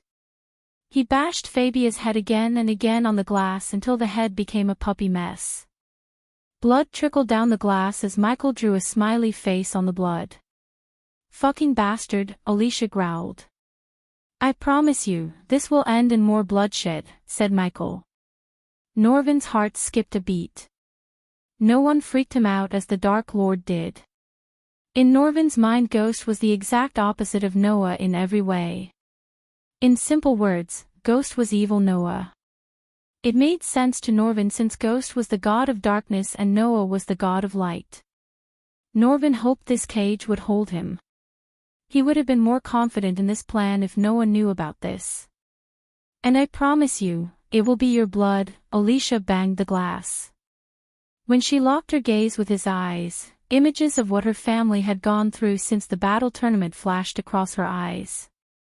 Until now, Peter remained supervised and locked in his own home. Noah chose not to meddle in Peter's case as Noah believed Peter was in the wrong and deserved punishment for his vigilante actions.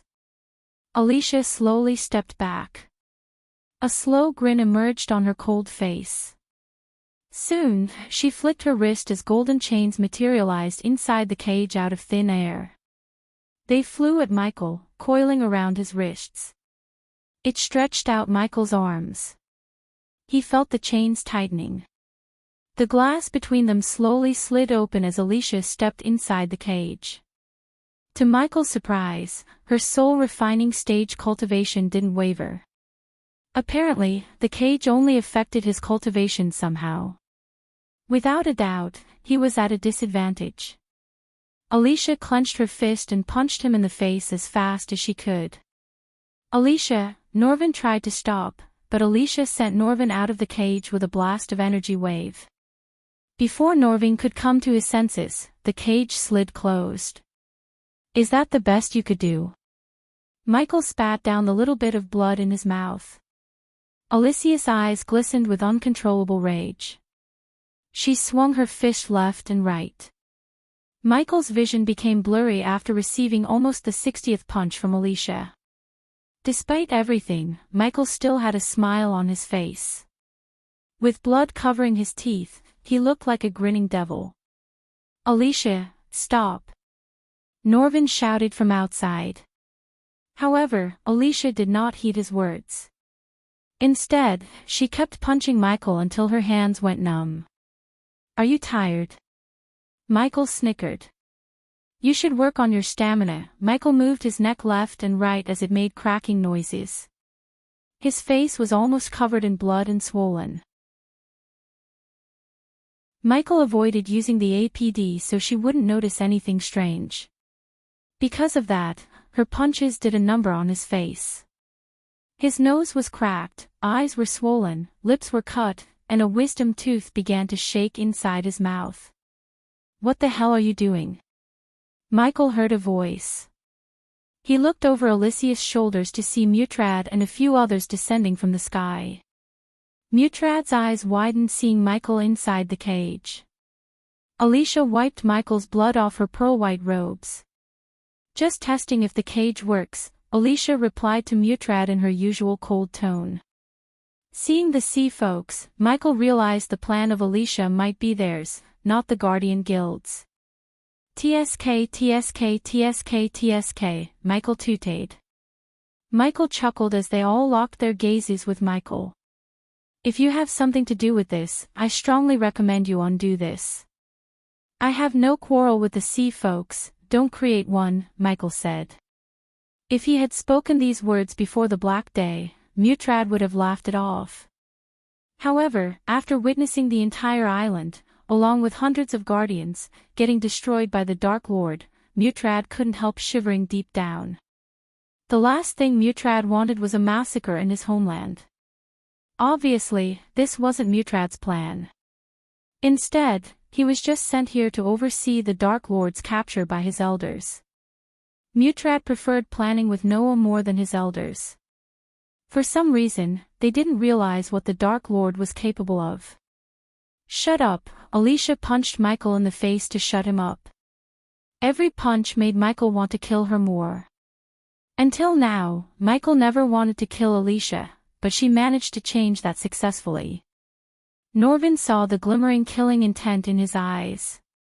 He really started to fear for Alicia's life. "I did say don't approach him until we are here, didn't I?" asked Mutrad.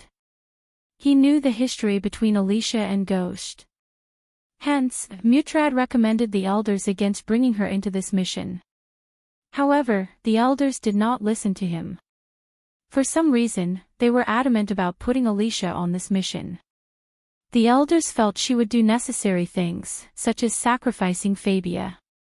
"Step outside the cage," Mutrad gestured at Alicia to leave the cage. "Don't worry. We will have a long chat later," Alicia snickered.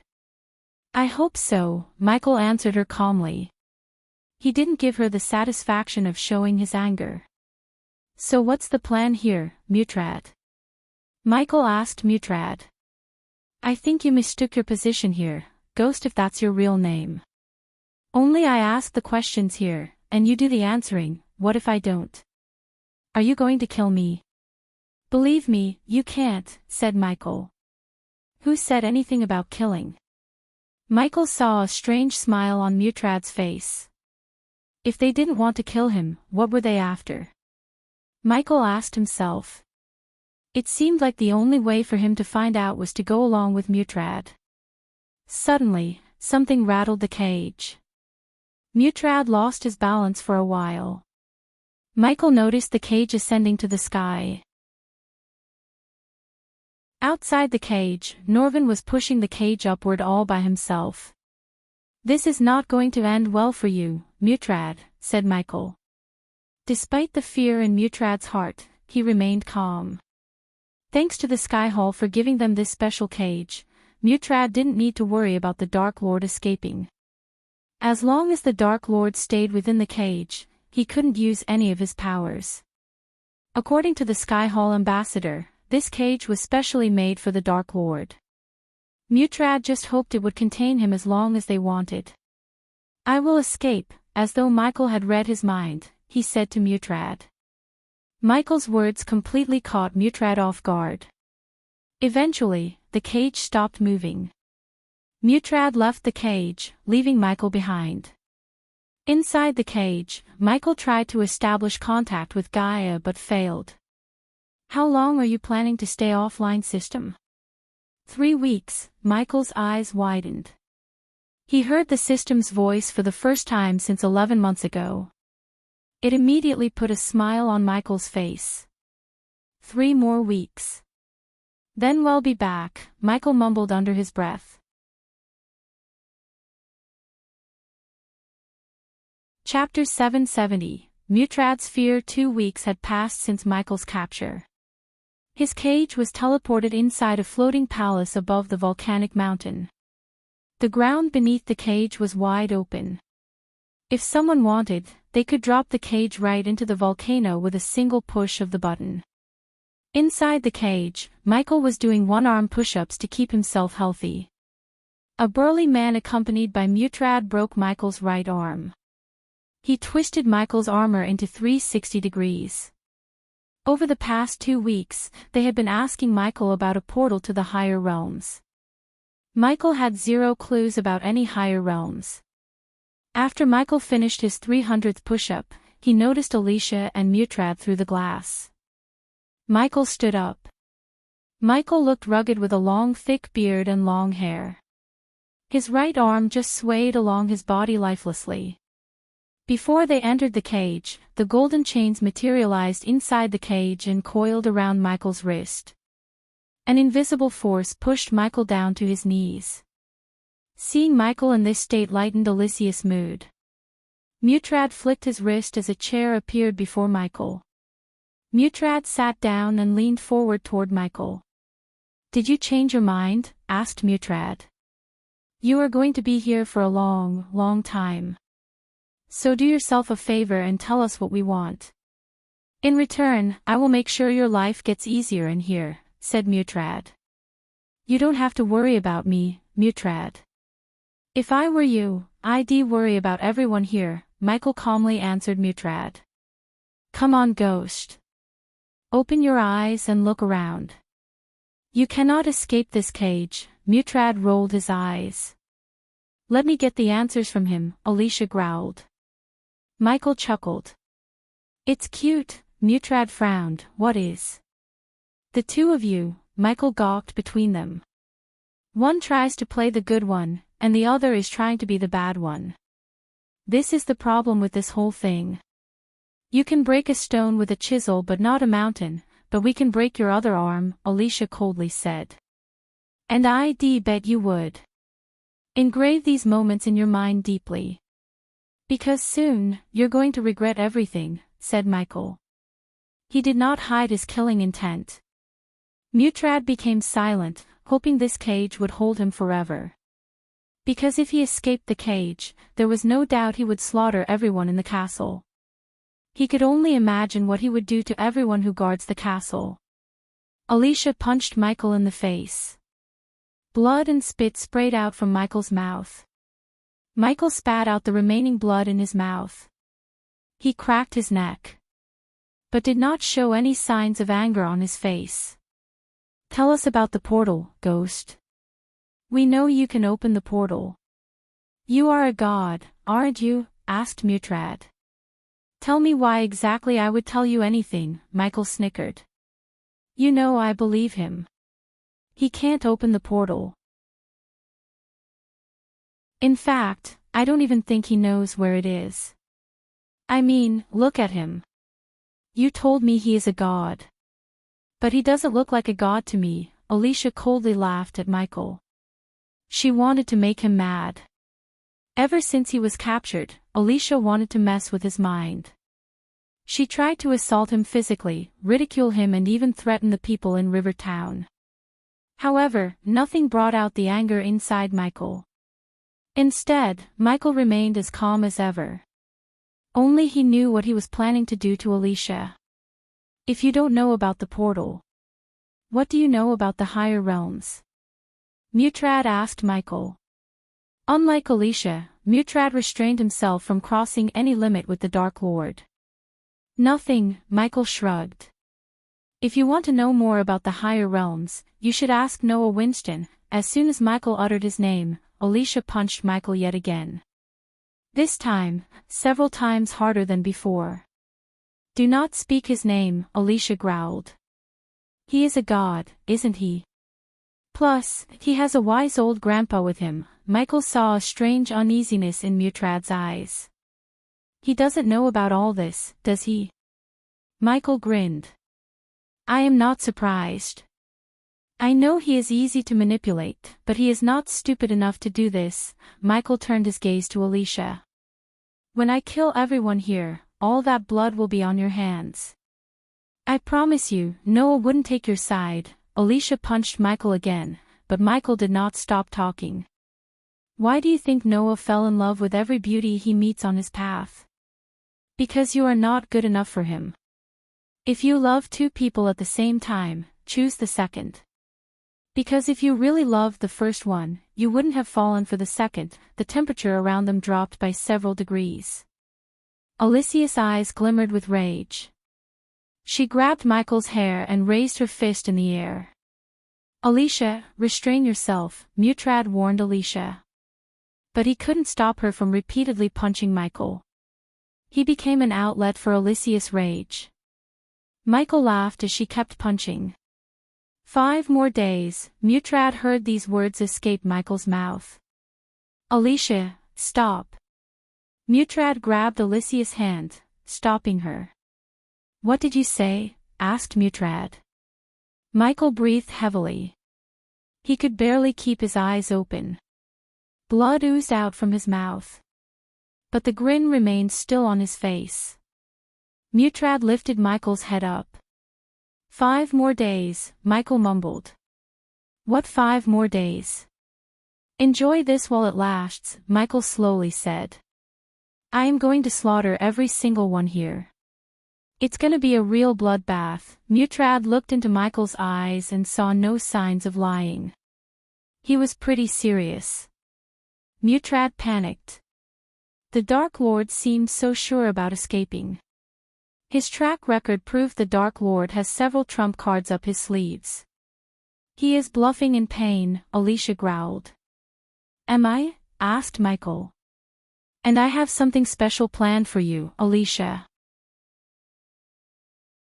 But I will give you a clue, you're going to beg me to kill you. She was about to punch Michael when Mutrad stopped her. We are leaving, Mutrad dragged Alicia out of the cage. When they stepped out, the golden chains disappeared, releasing Michael. The glass closed. After leaving the cage, Mutrad did not even turn back to see the Dark Lord. Eventually, Mutrad and Alicia reached a brightly lit room with several tables. Every single table had a mound of scrolls and parchment. Don't tell me you believed his bluff, Alicia rolled her eyes. He is not bluffing, said Mutrad. I've lived long enough to tell the difference between a bluff and truth. He is not kidding, he is not going anywhere. He would have escaped by now if he could, said Alicia. Besides, the elders of the Sky Hall gave us this cage, but where the hell are they?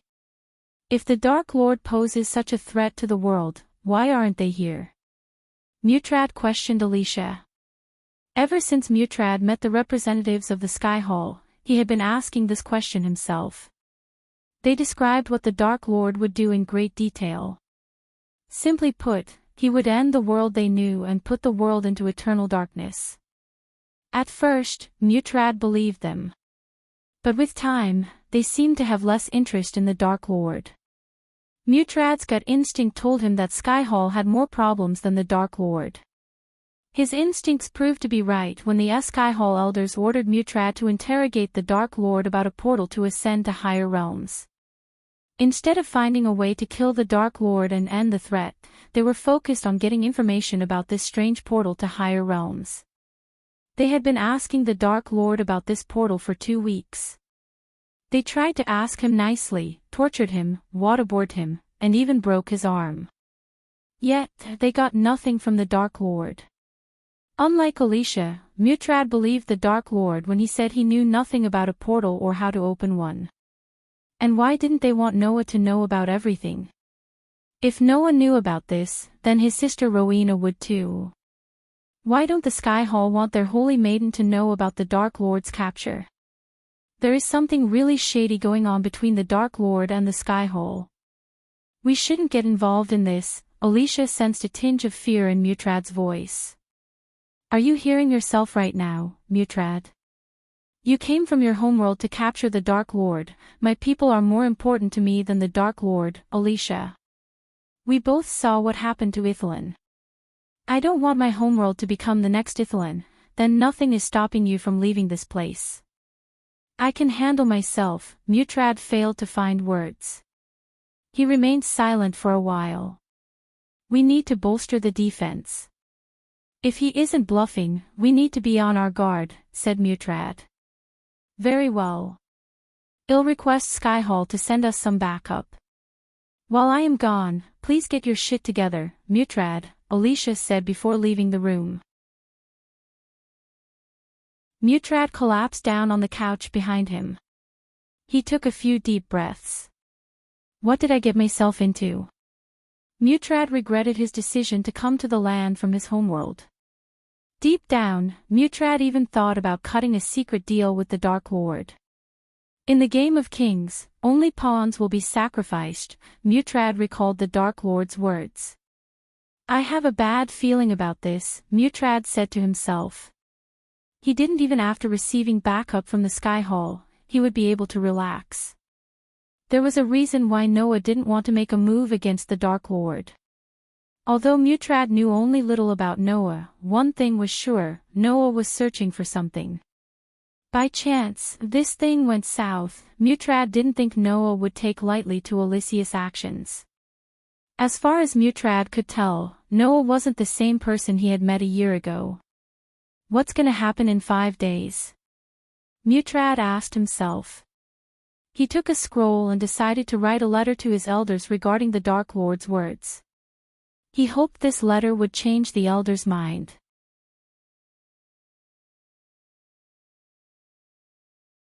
Chapter 771, Day of Retribution. Early morning in the Fire Realm was nothing more than the red sky turning redder.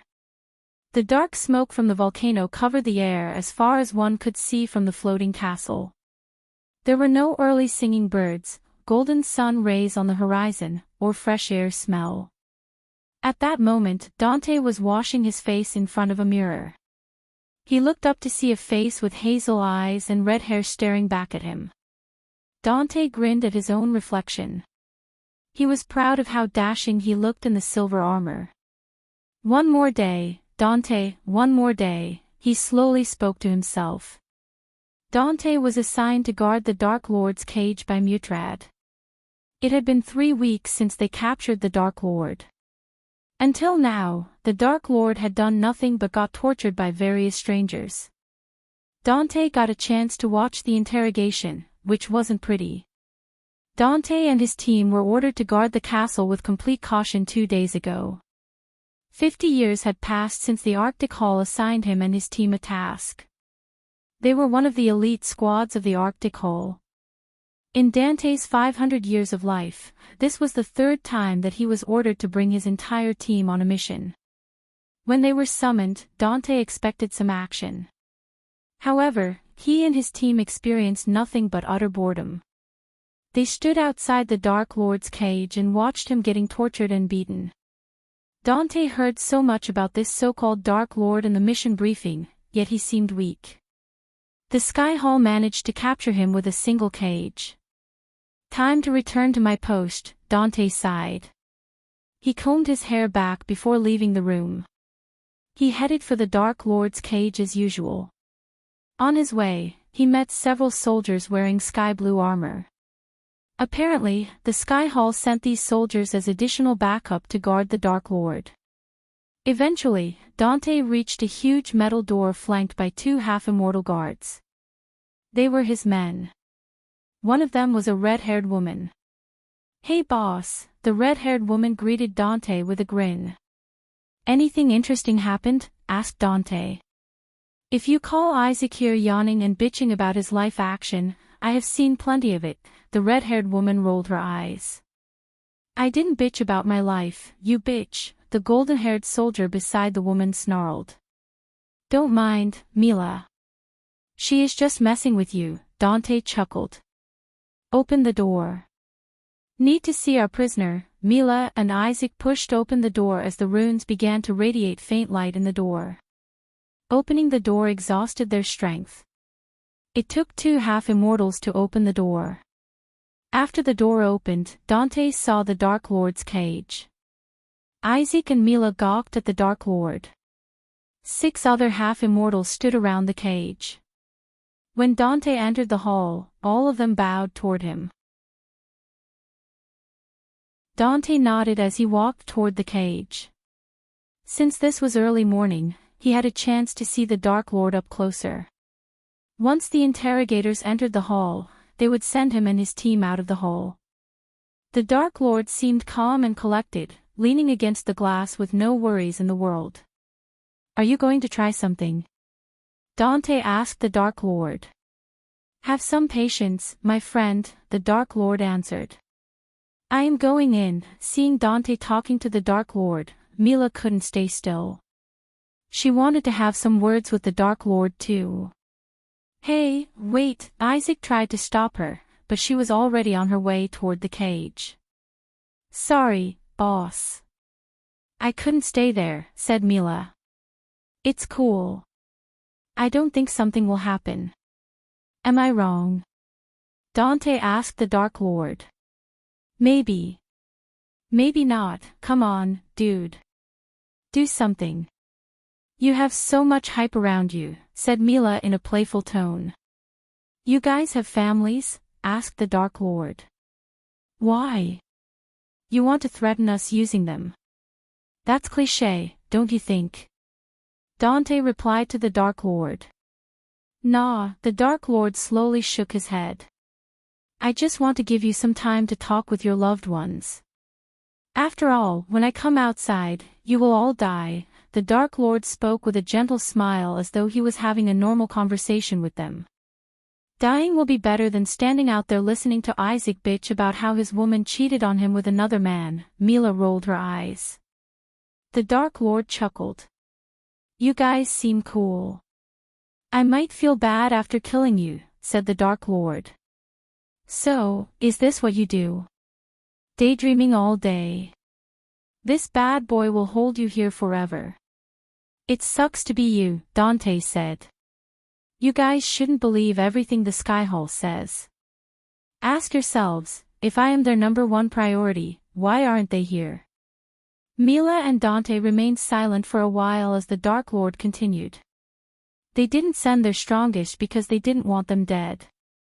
Instead, they are using you. I bet except you, the others are just half immortals. The Dark Lord pointed his finger at Dante. To Dante's surprise, he was right. Except for him, all of his team members are at the half-immortal stage. If I am not wrong, you are a half-immortal yourself.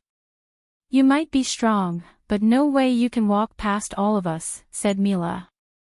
I am used to creating ways when there is none. If you are hoping your minions will save you, I have bad news for you. No one is coming. The last time I heard, they are not even making an effort to find out where the hell you are, said Dante. To their surprise, the Dark Lord just smiled. I know. I ordered them not to, said the Dark Lord. Mila frowned. And why would you do that? Because I don't need them, the Dark Lord shrugged. Well, if you are going to escape, please do it soon. I am getting bored to death here, Dante sighed. Careful what you wish for, my friend, said the Dark Lord. As they were talking, Dante heard footsteps. He and Mila turned around to see Mutrad, Alicia, Norvin, and a few others walking toward them. It seems like our small chat is over, said Dante. A pity. Dante and Mila took a step back from the cage. I am glad you are here, Alicia, Dante heard the Dark Lord. He saw Alicia's eyes glimmer with cold, murdering intent. For a few moments, they all stood outside and watched the Dark Lord in silence. He slowly stepped toward the glass. How is Peter doing? Michael asked Alicia. There was a strange smile on his face. Looking at him, Mutrad couldn't help feeling dreadful. Ah, don't be mad, Alicia. Peter would love to get out of his house. How long till he stepped outside? Michael rubbed his chin. Suddenly, the runes around and inside the cage flickered. What's happening? Mutrad panicked. Alicia frantically looked around as the cage containing Ghost trembled. Do you know what I like about the runes the most? It's so easy to hack them. You can turn your enemies' weapons against them with a few minor changes, said Michael. Under their shocked gazes, Michael grabbed his broken right arm and jerked it. Mutrad heard the bones inside his arm cracking. In a few moments, he clenched his fists. How did he heal himself? Norvin asked. Alicia flicked her wrist, trying to open the cage. However, the cage refused to listen to her commands. Michael turned around, walking toward the center. Stop! Alicia raised her voice. She conjured a sword made of chilling ice. Take one step further, and I will send you straight down into the volcano, Alicia threatened Michael. She pointed her sword at the chains holding the cage. You wouldn't do that, Michael turned around. You want to test me, Alicia growled. Mutrad's mind went blank. He feared something would happen, and it did. To Mutrad's utter shock, a bright light flashed across the cage. They all closed their eyes. When they opened their eyes, someone else stood beside the Dark Lord. Peter! Alicia shouted. Where am I? It took Peter a few moments to realize he was teleported from his home. He saw Alicia shouting at him. The others around Alicia looked pale.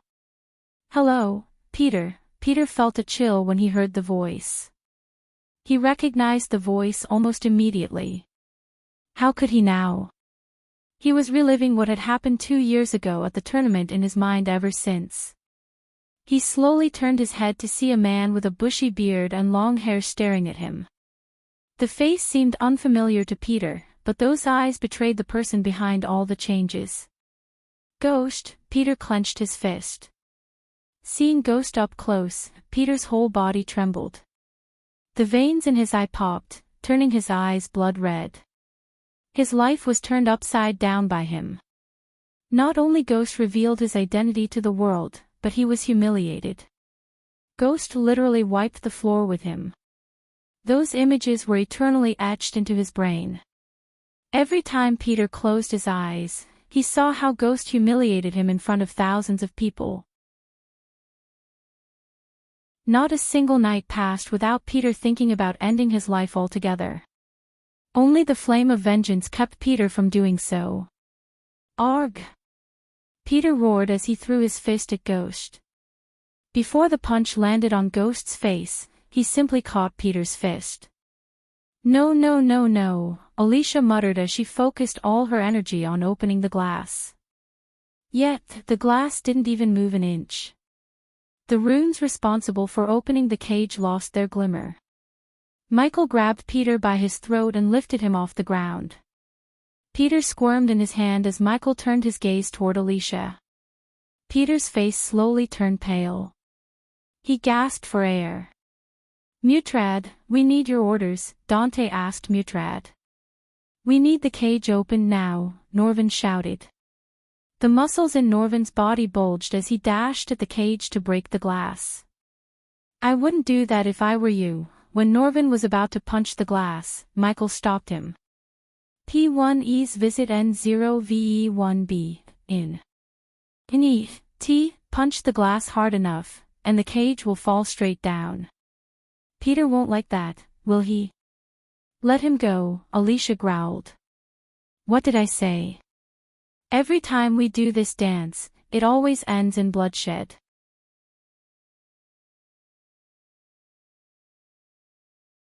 Chapter 772, System back online. A few hours before Dante and his team came to meet Michael, he was leaning against the glass and waiting for the system to come back online. Come on. Come on. Come on, Michael could barely stand still. He wasn't only feeling excited but an uncontrollable rage to slaughter every single person in the castle. Over the past 3 weeks, they tortured him, asking about a portal to higher realms. Michael had no fucking idea where the portal is or how to open one. However, they were completely wrong either. With the system, he could open a portal if he needed one. But Michael doubted the current system level would be able to open portals to higher realms.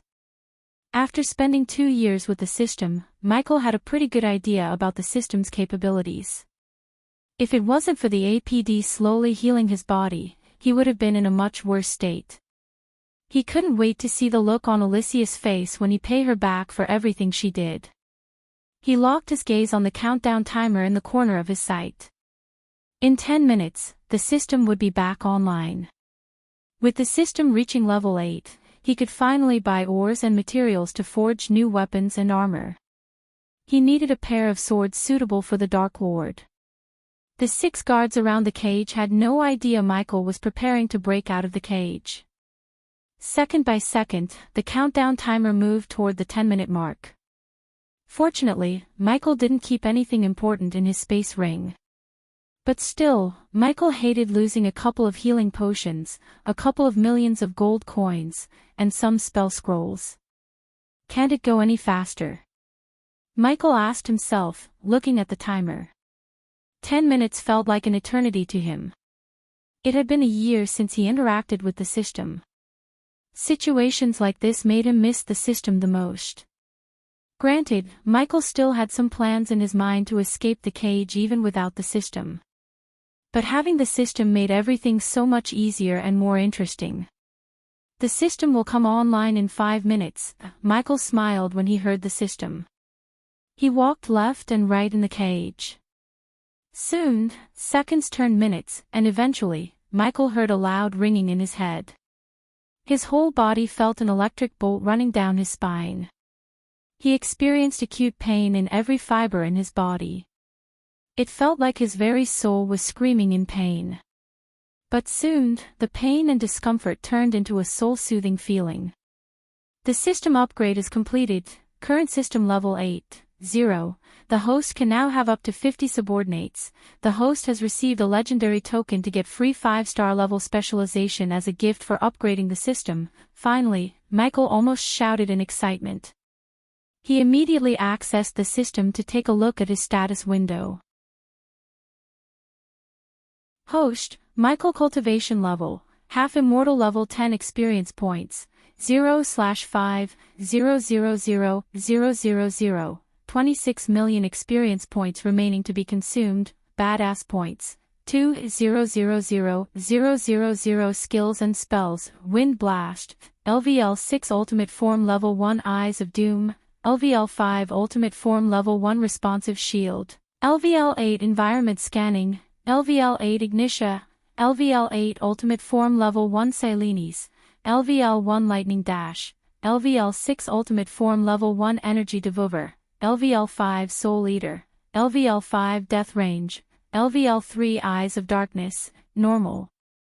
Can sense the cultivation level of others. Eyes of Darkness, Lucifer, can sense the cultivation level of others, can see through illusions. Cloud of Darkness, Lucifer, weak-willed enemies will lose their courage completely and surrender.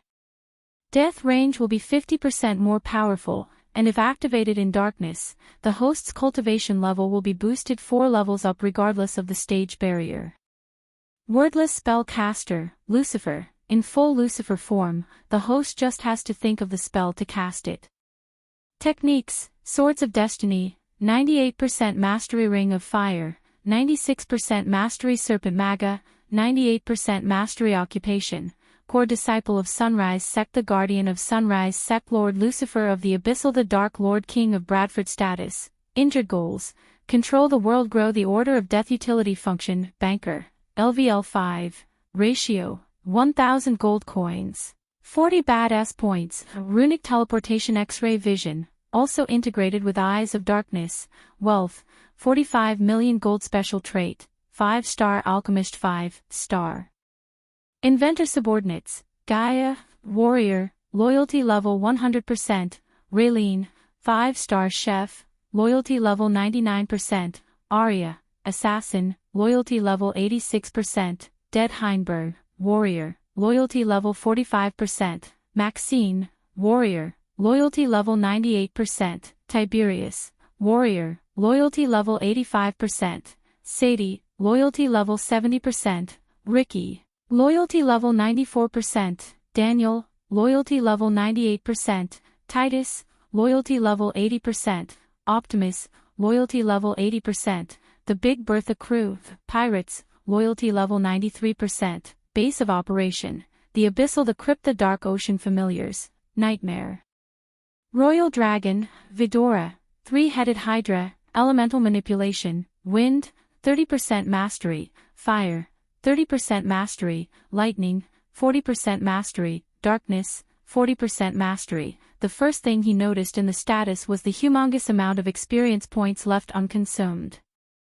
Over the year, he amassed 2 million badass points, which Michael planned to use to upgrade his spells. Except for Ricky, who lost 5% loyalty, the loyalty level for the others had a leap. Ricky's situation was understandable to Michael, so he didn't mind the 5% drop.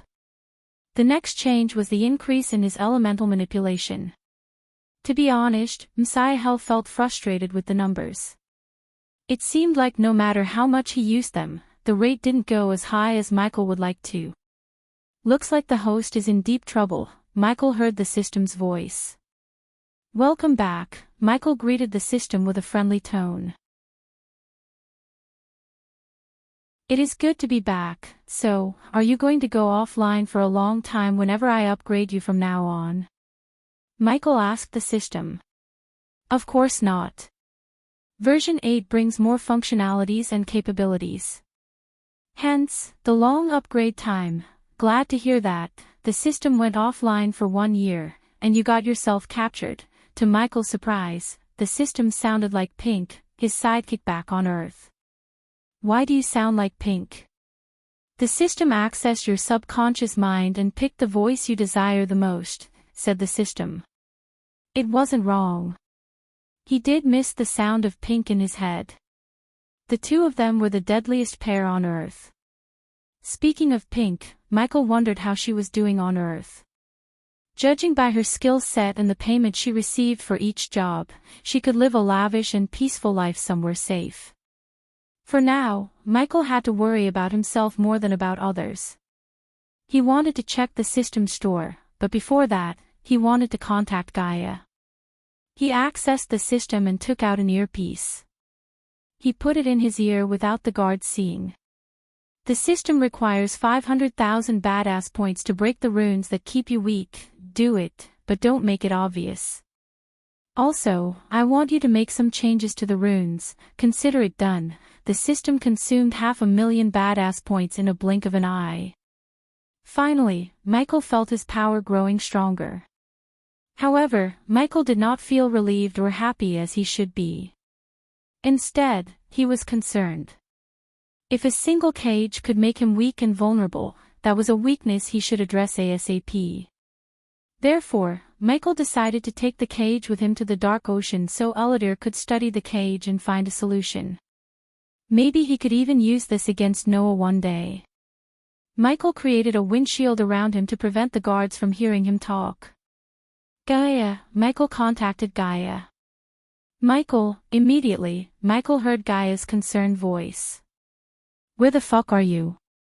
I am worried sick. Tell me where you are. I am coming to get you.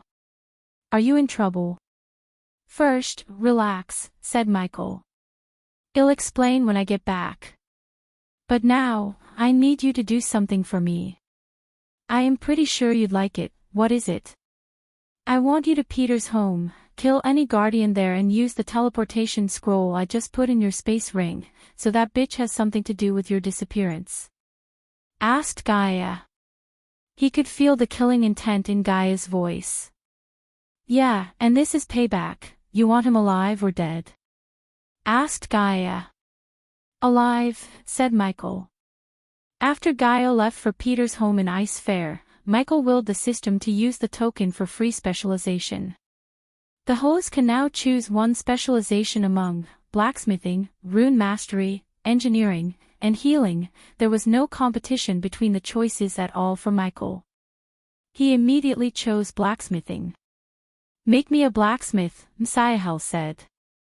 He was excited like a kid. As soon as Michael chose the specialization, he felt a sharp pain in his brain. The system etched the knowledge needed to become a 5-star blacksmith in Michael's brain. New knowledge flashed across Michael's mind. He clenched his fist. He felt dizzy. The feeling of becoming a blacksmith was several times worse and more painful than becoming an alchemist. Michael started to notice the flaws in the weapons and armor of the guards around him.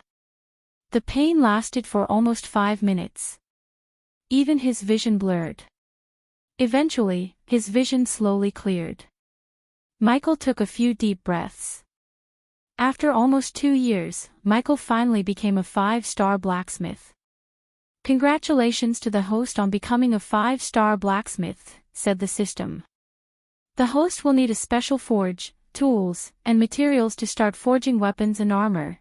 The host can buy a map with all the marked locations of required items for 700,000 badass points. Hold your horses, for now, system," said Michael. Until he could escape the fire realm, Michael did not want to spend any badass points. Who knew when he would need the points? A while later, Michael heard Gaia's voice. "Hey, Michael. Are you there? Go on, I am at the ice fair, looking at the Belfort mansion. How do you want me to do this? Silent and clean or loud and messy?" asked Gaia. "Silent and messy," said Michael. "After you are done, burn the mansion to the ground, then it's a good thing I brought Nightmare with me," said Gaia.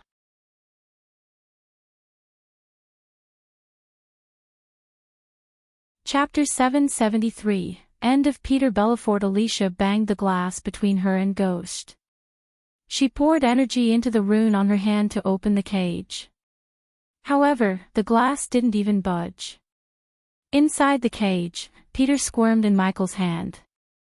Dante and his team waited for Mutrad's order. The only way to open the cage was through the rune on Alicia's hand. It was a fail-safe to prevent someone from opening the cage to aid the Dark Lord. At that moment, this fail-safe failed. Michael slowly grabbed Peter's right hand. "No!" Alicia shouted from outside. "Arg!" Peter screamed as Michael twisted his arm. The bones broke with a sickening cracking noise. Blood spurted out of Peter's hand. Some broken bone pieces were sticking out of his hand. Peter's scream echoed through the hole. Finally, Dante and his team realized why the entire world feared the Dark Lord. The illuminating orbs around the hole flickered. Slowly, everything grew darker. His long hair fluttered in the wind, giving him an eerie devilish look. Michael did not stop with breaking Peter's hand. He grabbed the broken shoulder and slowly applied pressure. Peter's body trembled in pain. "Before you brought me here, I had no intention to hurt your brother, not at all," Michael said, looking at Alicia. "In fact, I forgot about him." "But you couldn't let it go." Norvin noticed Peter's muscles around his shoulder tearing apart. They could do nothing but watch the Dark Lord rip Peter's hand off his shoulder. Blood sprayed out of Peter's shoulder, painting the glass red. It was a sickening sight to see. Alicia banged the glass, hoping it would break the cage. "Ghost, stop," Norvin shouted. He tried to stop the Dark Lord using words even though everyone knew it wouldn't work. "We are beyond negotiation," Michael simply said. He grabbed Peter's other arm. Seeing this, Alicia roared like a wounded lion. "Break this cage," she shouted. However, Dante and his team felt reluctant to follow her order. The cage was designed to fall down once anyone tried to break the cage from the outside. Unfortunately, the only way to open the cage was through the rune on Alicia's arm. No one expected the Dark Lord to turn the tables on them. He made them powerless. "Your brother's death is on her head. Don't you agree with me, Norvin?" Michael asked Norvin. Norvin couldn't answer Michael. But to be honest, Norvin blamed Alicia for this. From the moment the Sky Hall elders approached Alicia behind Noah's back, Norvin advised her against taking this mission. Naturally, she didn't listen and jumped the gun when they told her they could capture the Dark Lord. The only reason why Norvin was with her was that she asked him to. Alicia had never asked him for anything in her life. Thus when she asked, he couldn't refuse her. Besides, he felt he could safeguard Alicia if he was with her. But Norvin never thought their plan would horribly go wrong. "At this point, you should know better than to mess with me." Michael's voice turned cold. He ripped off Peter's other arm and threw it at Alicia. Peter's face turned pale due to the heavy blood loss. Every inch of the cage was painted red with Peter's blood. His body slowly stopped squirming. "Peter!" Alicia screamed. Blood trickled down her nose in anger and pain. "I wonder what the Belafort family would think when they hear their precious Alicia Belafort just made an enemy out of the Dark Lord," said Michael. He slowly turned Peter's body upside down. He held him by his left leg. Michael intentionally did everything slowly. He wanted these moments to get carved into her brain. "I will kill you," Alicia roared. Her eyes turned blood red in anger. She screeched and punched the glass till her hands went numb. Yet no matter how hard she tried, she couldn't save her brother. She was just as helpless and weak as she was in the tournament. "If you think you can do that, you are stupider than I think." As soon as these words escaped Michael's mouth, he twisted Peter's leg and ripped it off his ankle. At this point, Peter didn't even move. He seemed dead to everyone. Seeing her brother's horrifying death, Alicia's legs turned to jelly. She collapsed to the ground. "Take it down," Mutrad said to Dante. He saw no option but to send the cage right into the volcano. He hoped it would stop the Dark Lord from killing them all. "As you wish," Dante did not argue with Mutrad. He conjured a ball of bright energy. The energy beam shot out of Danby's hand, hitting the chains attached to the ceiling. Upon the beam hitting the chains, they exploded into pieces. However, the cage did not fall down as they expected. Instead, the cage hovered in the air without even moving an inch. "Did you think it's that simple to get rid of me?" Michael devilishly grinned at Dante and Mutrad. Michael dropped Peter's body down and stepped onto his waist. He grabbed the last limb before turning his gaze back at Alicia. "I told you this would happen. You brought this on you all by yourself." Finally, Michael ripped off Peter's last limb. Michael heard the system's notification of Peter's death. Compared to the experience points he received from killing half Immortals and fusion stage cultivators, the amount he received from killing Peter was negligible at best. "Now, every single one of you is going to die. If I were you, I wouldn't put up a fight. It will only make your death more painful," said Michael. He glanced at Dante and his men. "Don't say I didn't warn you," Michael snickered. "Guys," Dante raised his voice. "Surround the cage and prepare for a fight," Dante ordered his men. Everyone, including Mila, was poised to attack the Dark Lord. They surrounded the Dark Lord. Ignoring Dante and his men, Michael grabbed Peter by his neck and lifted him. He walked toward Alicia. Norvin was speechless. After witnessing Peter's death, Norvin regretted accepting Alicia's request. He blamed himself for not talking Alicia out of this mission. At the very least, he knew he should have talked to Noah. He feared what Noah would say to all this after knowing what happened to Peter. Norvin doubted the Guardians and Belafort guards would still be alive. The Dark Lord liked to leave something behind for everyone to see and fear him. He ruled the world through fear.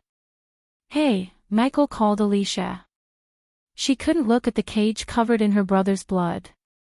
His words made her look up as Michael placed Peter's face against the glass. "Look at your brother's face," Michael said. Everyone around Michael trembled in fear. He ripped Peter limb by limb in front of his sister. Alicia saw her brother's face with widened eyes. They contained immense pain more than anger. His face was almost unrecognizable. Michael conjured the dark flames, slowly burning Peter's body. Even from outside, Dante and his men felt the temperature rising. The dark flames reduced Peter to a pile of hot ash. Dante and his men saw smoke fumes coming out of the ashes. Even now, they had no idea how the Dark Lord teleported Peter into the cage.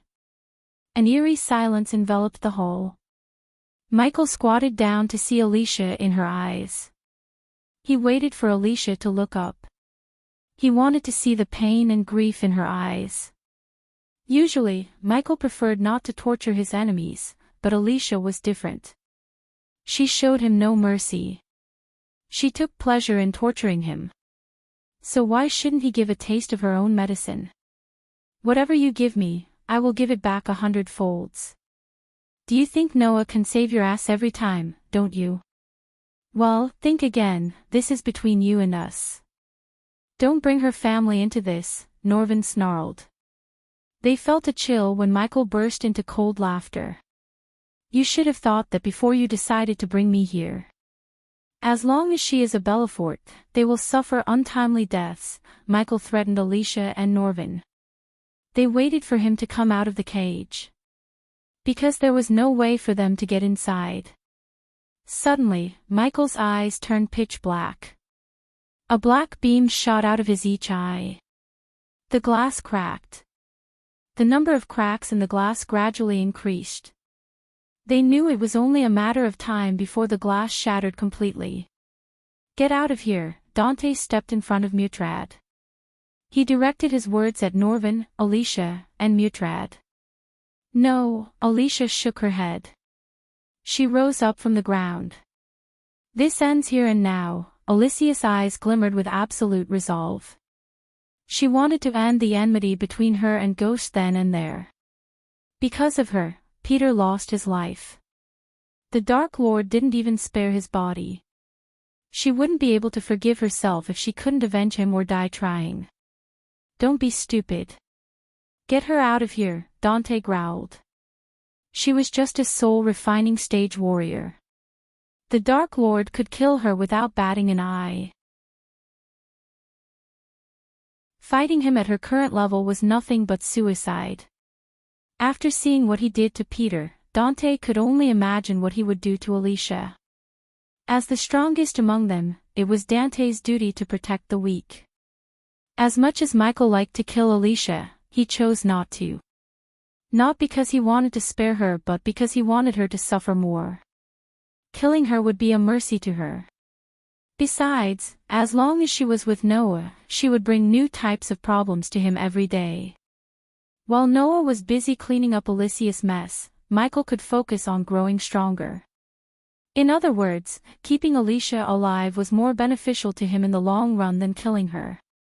Norvin did not linger around any longer. He immediately took out a teleportation scroll from his space ring.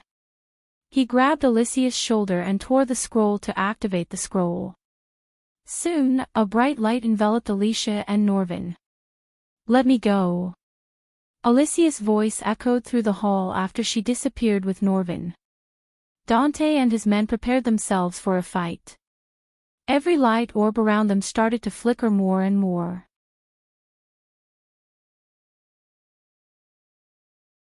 Chapter 774. The Dark Lord's power. The light orbs continued to flicker until they all went out.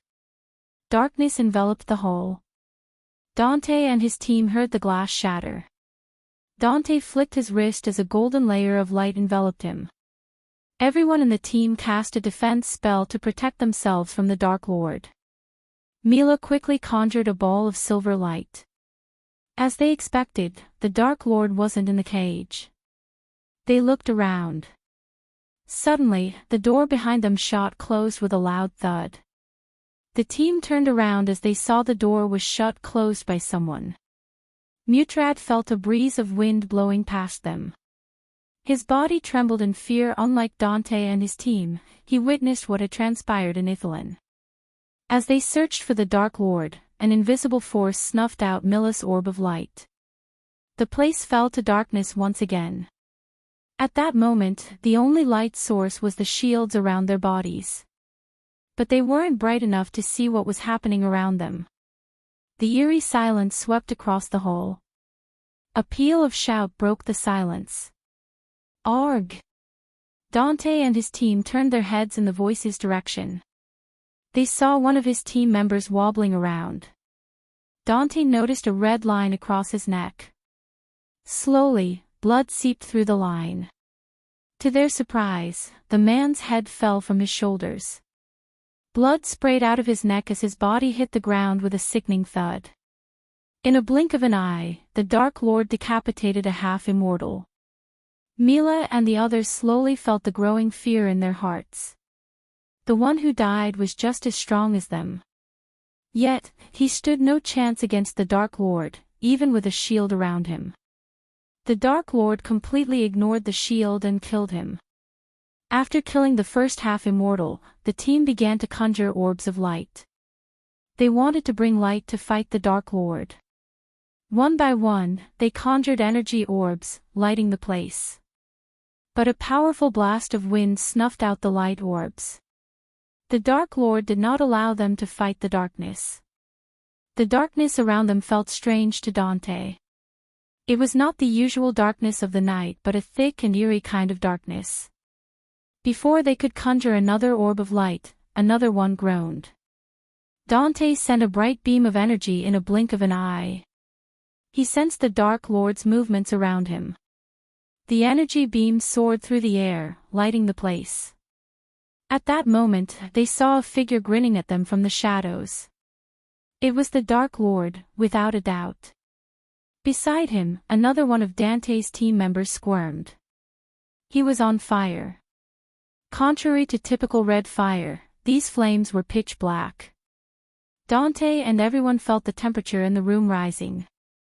Before Dante and his team could put out the fire, almost half of his body turned ashes. There was no point in trying to save him. The half-immortal held his chest. Because he was burning, they failed to notice the hole in his chest. Open fire. Dante ordered his team. He chose to attack the Dark Lord with spells instead of waiting for him to show himself. As soon as the team heard the order, they all cast their own spells. The entire hall lit up like a Christmas tree. Mutrad ducked down and kept his head down. Mila cast a spell that created a dazzling red panda. It ran around the hall, shaking the ground itself. The panda, made of energy, seemed like it was searching for someone. Boom! The panda exploded into bits and pieces. It happened so quickly.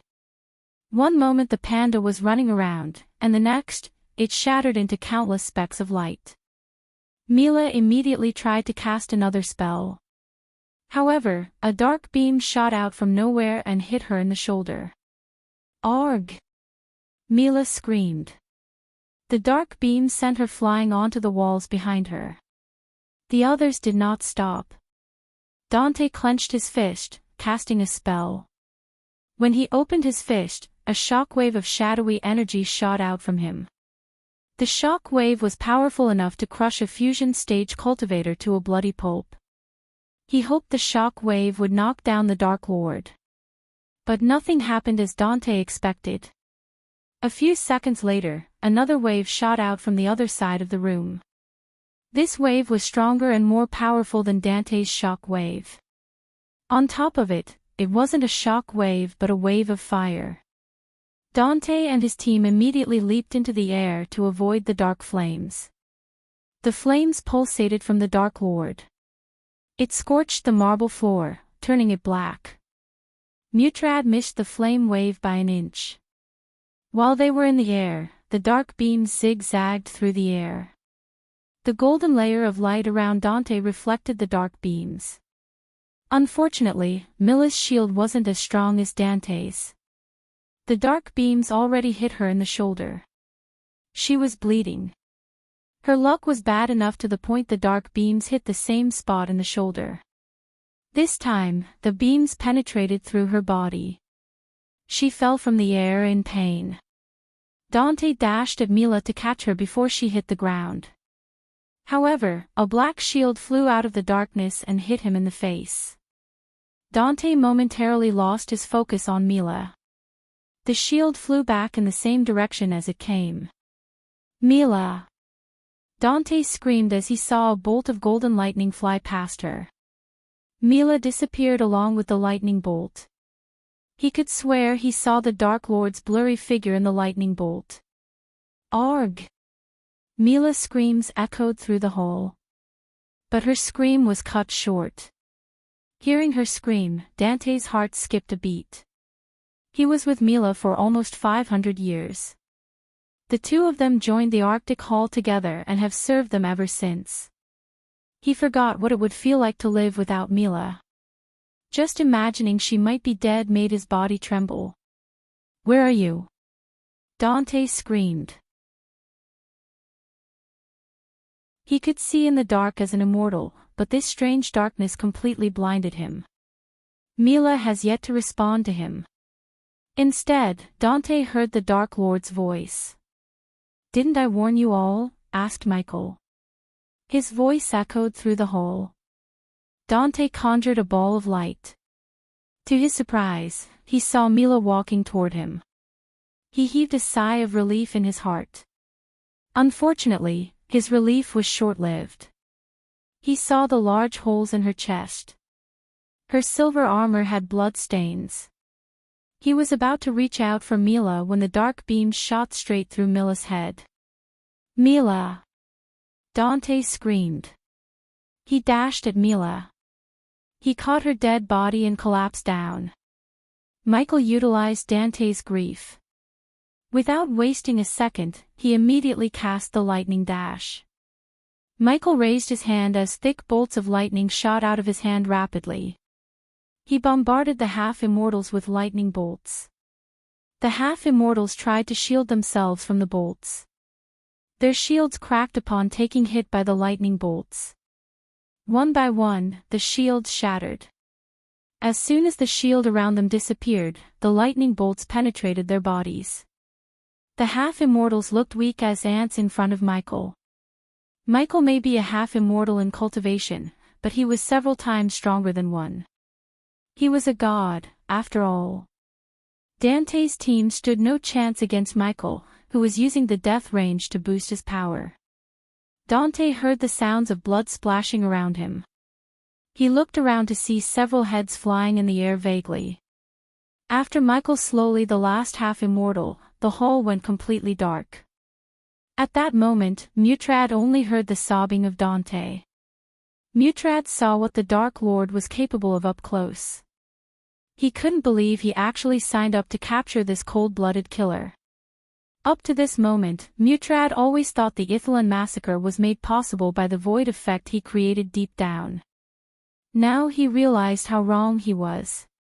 The Dark Lord slaughtered a highly trained Arctic death squad in a few minutes. He toyed with them.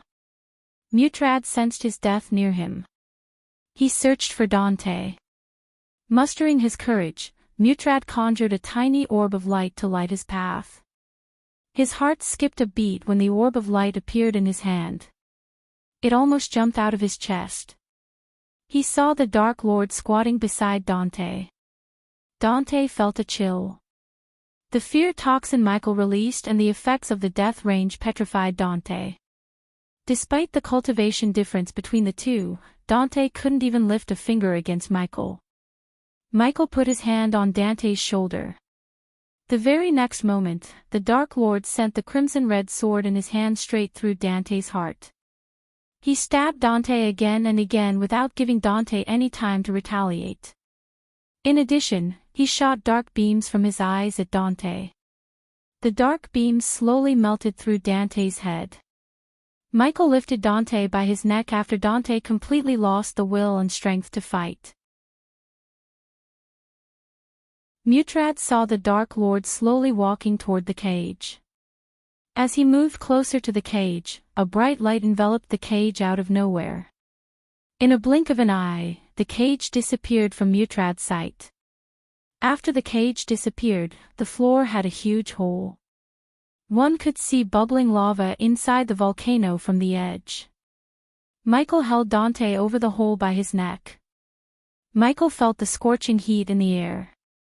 Just by standing above the volcano, his whole body sweated. Dante already lost consciousness after being stabbed and penetrated by the dark beams in his head. Although Michael killed his team and was about to kill Dante, he felt pity for them. They all died because of someone's agenda. To Michael, they were just experience packs. Michael stabbed Dante with his sword one last time before releasing his grip around his neck. Dante fell through the hole and flew straight toward the volcano. After wiping out Dante's team, Michael turned around. He saw Mutrad crawling back in fear. Mutrad shivered as the Dark Lord slowly walked toward him. Mutrad saw no way of escaping from the Dark Lord. "And what should I do with you?" Michael asked in a devilish tone.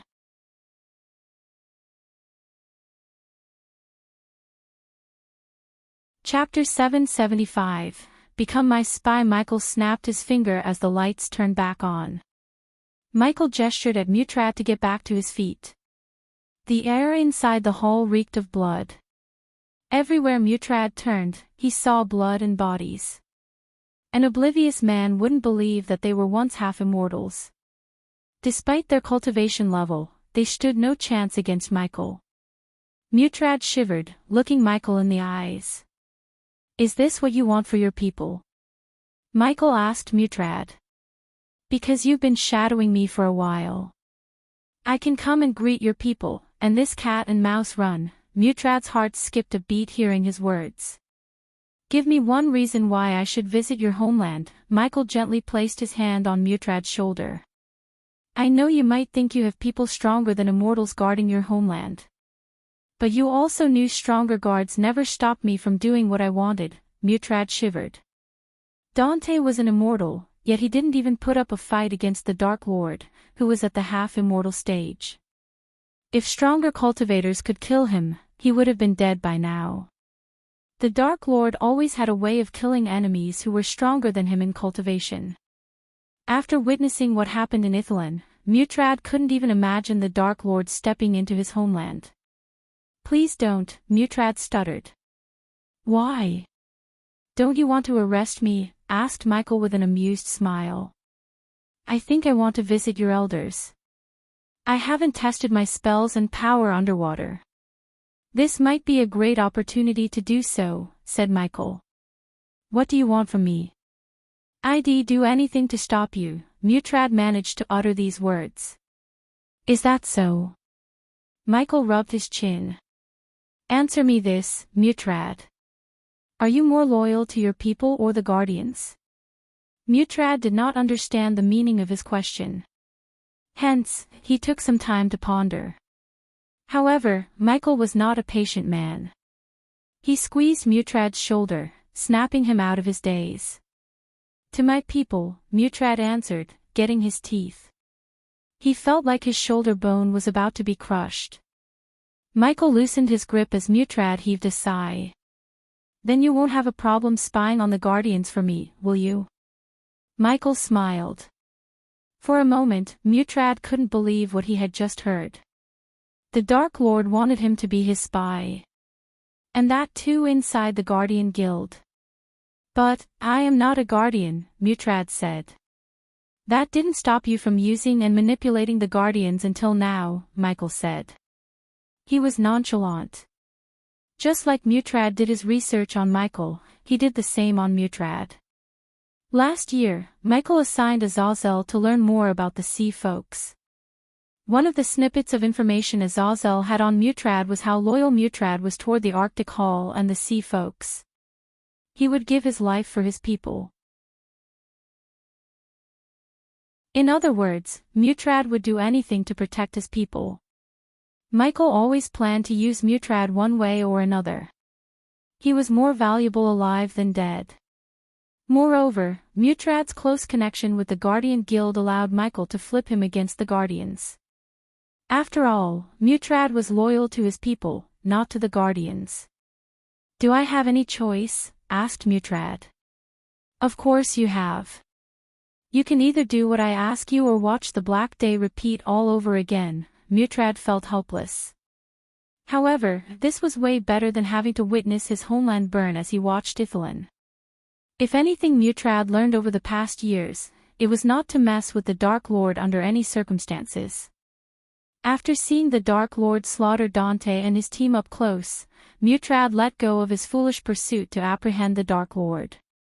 "It seems like I am going to be a rat," Mutrad sighed. "Better to be rat than dead," Michael snickered. After striking a deal with Mutrad, Michael looted the corpses for their space rings. Since they were all half immortals, he knew they might have some juicy items in their space rings. Michael scanned the castle with his environmental scanning. To his surprise, the castle seemed rather empty. He only sensed a bunch of soul refiners and a couple of fusion stage cultivations. Apparently, the Sky Hall and Sea folks put the strongest warriors to guard Michael. When Michael exited the castle, he had enough experience points to reach Immortal Stage Level 4. Michael now only needed to ensure the floating mountain was secure before triggering the Heavenly Tribulation again. Gaia was the only one who went through her Heavenly Tribulation in the Dark Ocean. Although she passed it successfully, the process was extremely dangerous. Michael wanted to change that. In fact, Michael must ensure all of his subordinates have a safer place to go through their Heavenly Tribulation safely. Instead of returning to the Dark Ocean, Michael chose to roam around the Fire Realm. According to Sadie, there might be a primordial flame within the Fire Realm.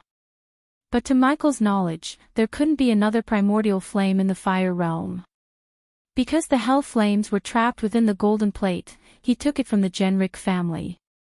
So Michael wondered how there could be another primordial flame. Since he was already at the Fire Realm, Michael wanted to look around a bit. With the system back online, he would find out if something was in the realm. 2 days later, Alicia returned to the Ice Fair with Norvin. The news of Peter's demise had already spread through the kingdom like wildfire. The entire kingdom knew the Dark Lord took Peter after slaughtering the Guardians and Belafort family soldiers who guarded Peter. Moreover, the rumor about the Dark Lord swearing to destroy the Belafort family spread among the people of the Ice Fair. The Belafort Manor was built on a river bank, overlooking a snowy mountain in the distance. The manor was extravagant enough to be called a castle. It was surrounded by thick walls and guarded by several soldiers armed to the teeth. They all bowed toward Alicia when her carriage entered the giant metal gates. Unlike ever before, Alicia felt reluctant to meet her family. She took a deep breath and exited the carriage. "Young miss," a couple of old women waited at the entrance to welcome Alicia. "Everyone is waiting for you in the main hall," said the old woman. Norvin noticed a sliver of concern and sadness in their eyes. As Norvin expected, the manor was crawling with guards. It made sense, especially after what happened to Peter. Norvin also knew the Dark Lord spread the news about the hostility between him and the Belafort family. He wanted the Belafort family to be isolated. Although no one would openly admit they were afraid of the Dark Lord, they would automatically cut ties with the Belafort so they wouldn't end up on the Dark Lord's radar. Norvin hoped Noah would come out of his seclusion soon to sort everything out with Alicia and her family. If anyone could clean up Alicia's mess, it was Noah. Alicia and Norvin followed the two old women inside.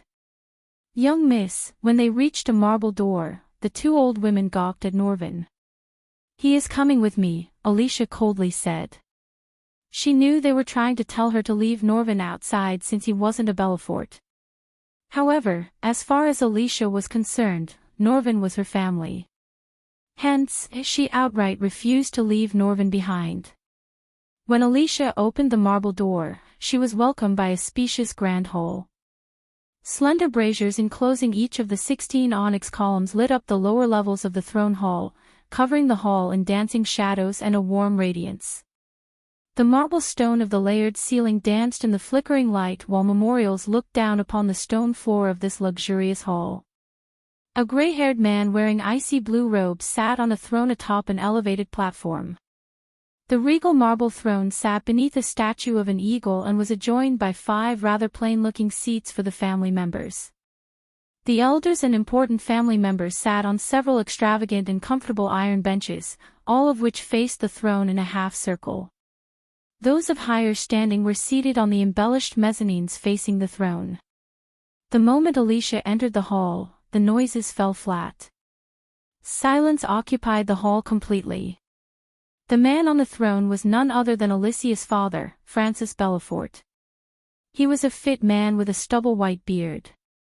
At that moment, his blue eyes had hidden anger and concern for his family's safety.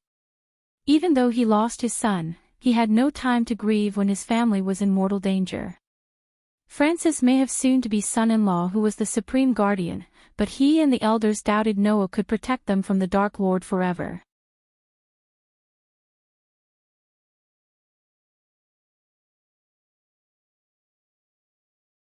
Chapter 776, Unexpected turn of events. Alicia told the Belfort family everything related to Peter's death, including the fact that she worked with the Sky Hall to capture the Dark Lord.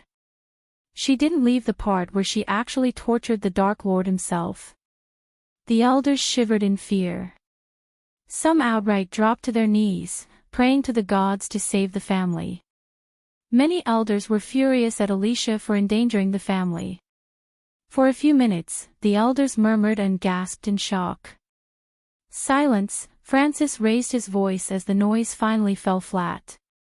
How many times have we told you to leave Peter's matter alone? Francis asked Alicia. His eyes glimmered with anger.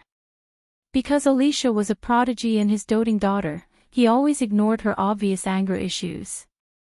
Even when she tried to gather the Belfort family to seek revenge against Ghost after the tournament, Francis only gently talked her out of it.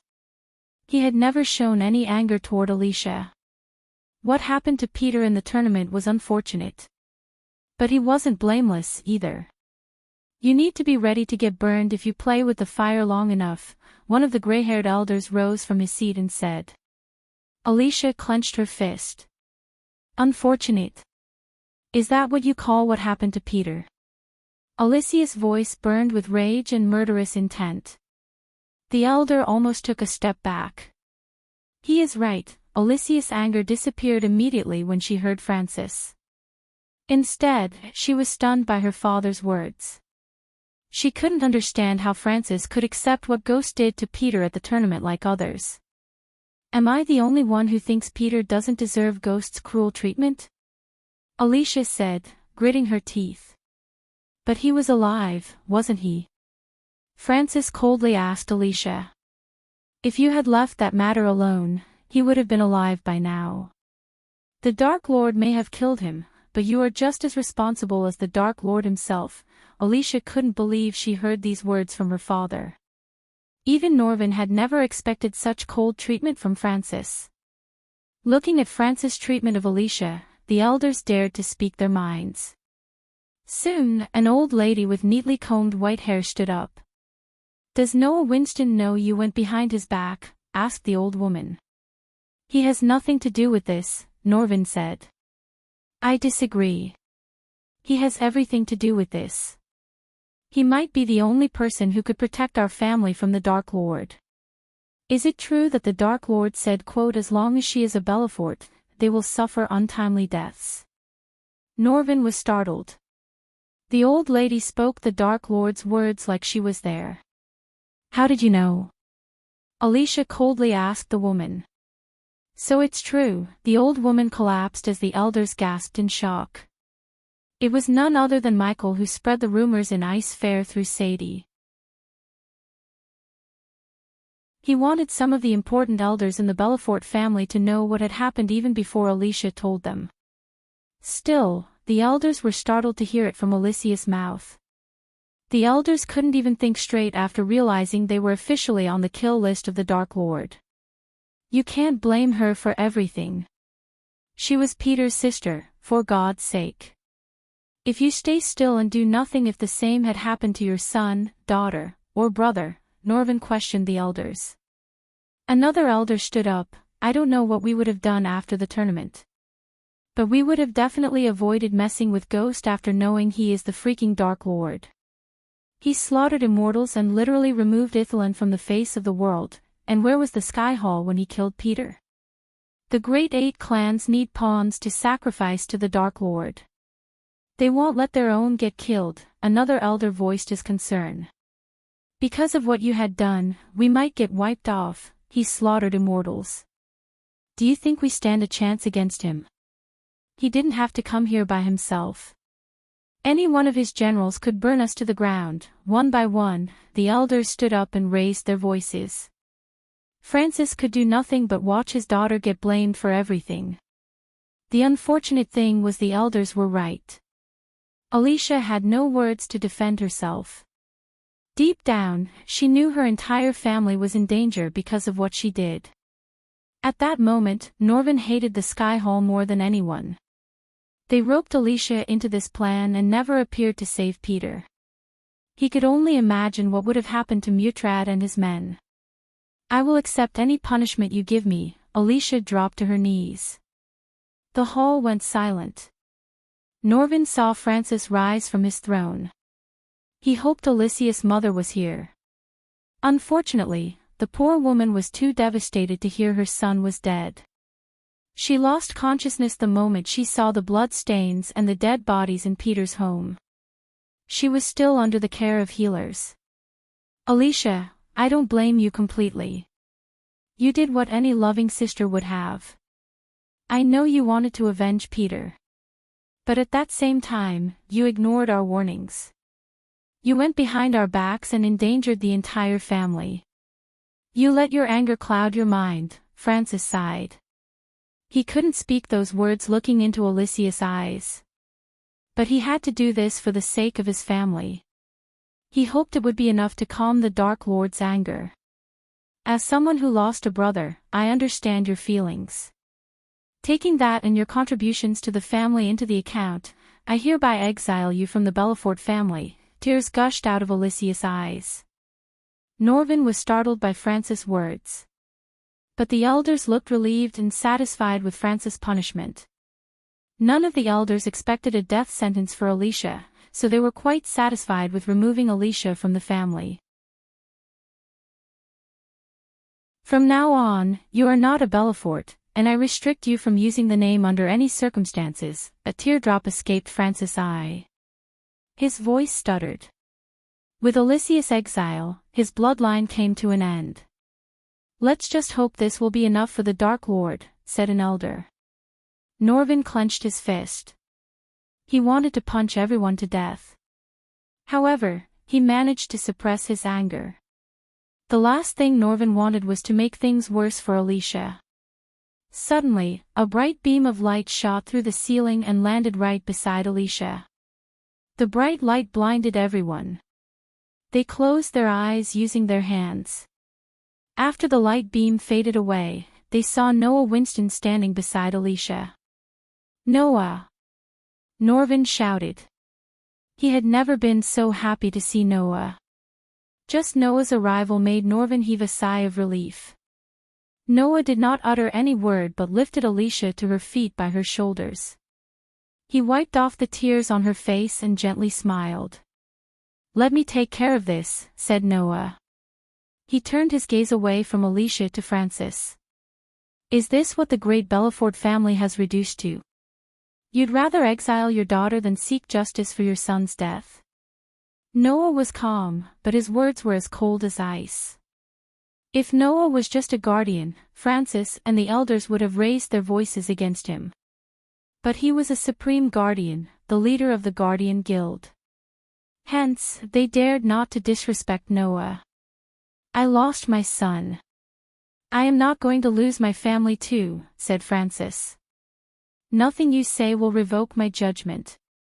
"She is not a Belafort anymore." Francis said these words with a heavy heart. He had to look stout in front of the elders. He couldn't afford to look weak. But only he knew how painful it was to make this decision. He felt like something was squeezing his heart. "She won't be a Belafort anymore," Noah turned as he lifted Alicia's hand. "Because she is a Winston." Under their gazes, Noah put a ring on her finger. It wasn't an engagement ring but the Winston family heirloom.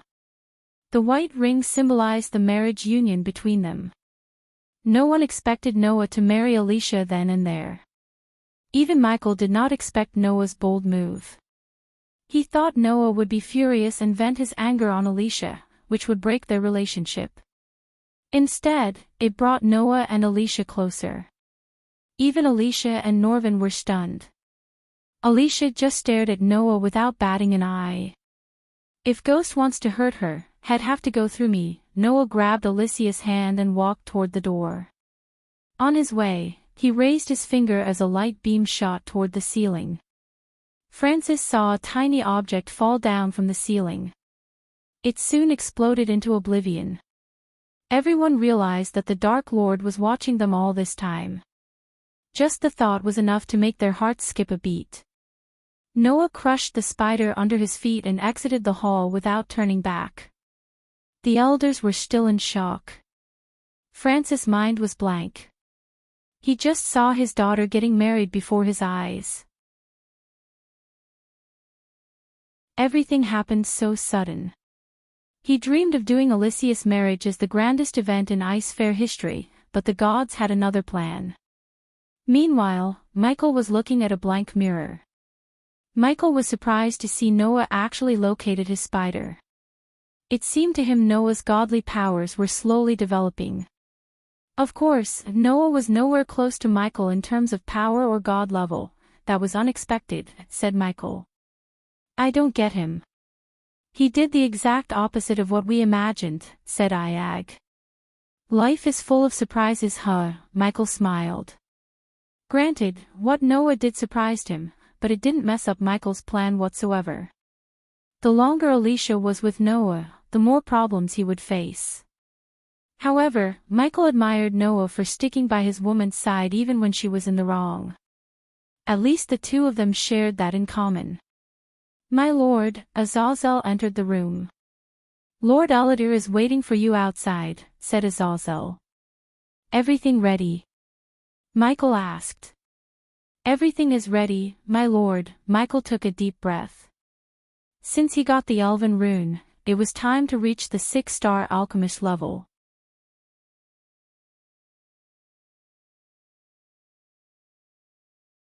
Chapter 777. Pray to the Dark Lord. After Michael revealed himself as the Dark Lord, the Sunrise sect faced several slanders from the nobles and the Guardian Guild. The rival sects used this as an excuse to isolate the sect and cause its downfall.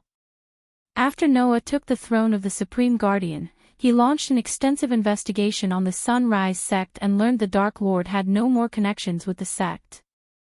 As an individual, Noah knew Ghost genuinely helped the sect to grow. Just because he was the Dark Lord, Noah couldn't disregard all the good Ghost did to the Sunrise sect and the river town. Under the Sunrise sect's leadership, the river town became one of the richest cities in the Elon continent. The town may be small, but that didn't stop them from prospering. After Noah's investigation redeemed the Sunrise sect, disciples resumed joining the sect. The Sunrise sect had the highest breaking through rate compared to the rest of the sections. Thanks to the biggest herbal garden on the continent and the talented alchemists in the sect, they refined powerful potions and pills. They continued the tradition of giving out pills and potions for free to the disciples even after Michael left the sect. Since the Dark Lord himself was a former disciple, no one even dared to think about harming anyone in the sect. To the outside world, the Sunrise sect had no connection with the Dark Lord. But in reality, someone in the sect still was in touch with the Dark Lord. It was none other than Elder Ella. Under her takeover spree, the Sunrise sect had taken over more than 30 sects and became the largest sect in the continent. Recently, Ella had been trying to broaden her horizon to the Azer continent. The sky above the peaceful sect was littered with stars. Nighttime brought beauty like no other time of day. The only sound that resonated in the mountains was the wind whistling through trees, with the occasional cricket chirping here and there. In the daytime, the sect grounds bustled with disciples and staff. The nighttime, however, the exact opposite of the daytime. The disciples were inside their rooms, cultivating and meditating, while the outsiders were prohibited from entering the sect ground without the elders' permission. The sect became so peaceful that it was difficult not to relax completely while looking at this particular nighttime beauty. The sky was covered with blackness and speckled with millions of stars. The blue moon dazzles in the sky, bathing the jade mountain with its sparkling blue light. Under this starry sky, a figure walked atop a lone mountain where the Dark Lord used to meditate. One could see the entire sect and the river town from this mountain peak.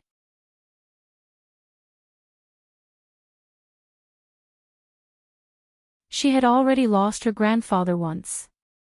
She didn't think she could lose him again. Every time she felt helpless, Ghost was always there for her. She hoped he would appear before her one more time. She closed her eyes, praying to the Dark Lord. Worshipping the Dark Lord was a crime punishable by death in some kingdoms. The Guardian Guild came up with this punishment, only to get demolished by Noah. Instead of killing the worshippers, Noah captured them and asked why they were praying to the Dark Lord. Of course, Andreas outright disagreed with Noah and advised him to kill the worshippers before they could join the Dark Lord's army. Unfortunately, both Noah and Andreas were right.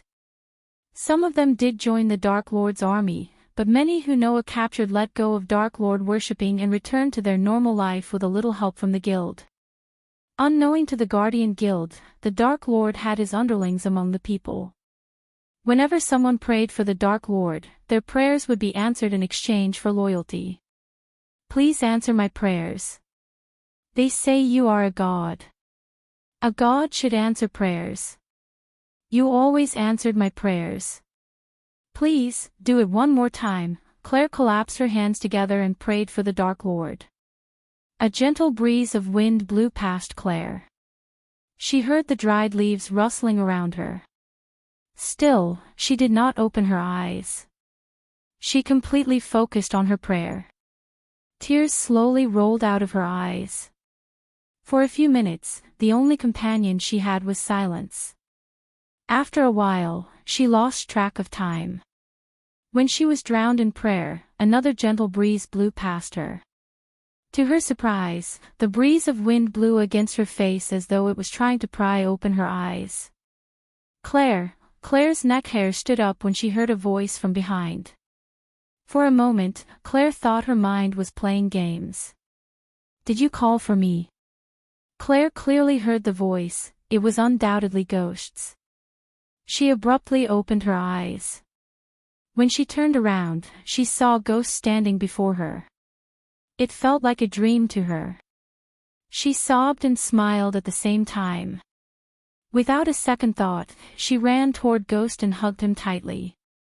She didn't give a damn about what everyone said about him or what anyone would think if they saw them together. No words escaped her mouth. Her mind was completely blank. The wall she erupted around her to show the world how strong she was crumbled down before Michael. In front of him, she was just a weak girl in need of help. What did I tell you before I left? I'd always answer your calls, said Michael. He gently brushed her back while she was sobbing. Yes, Claire said. It took Claire a few minutes to finally let him go. He wiped off the tears from her face and gently smiled. Don't cry. I am here. You have nothing to worry about. Michael took her hands, leading her to the mountain edge. He sat on the edge and gestured at her to sit beside him. What happened? Michael asked Claire as though he didn't know what made her pray for him. As a matter of fact, Sadie was tasked to get as much information as possible about the Maltero family. Even though Michael's spy network was still in the beginning stages, he could almost learn anything through the Silvermoon girls. Sadie already sent an elf to Nulnither.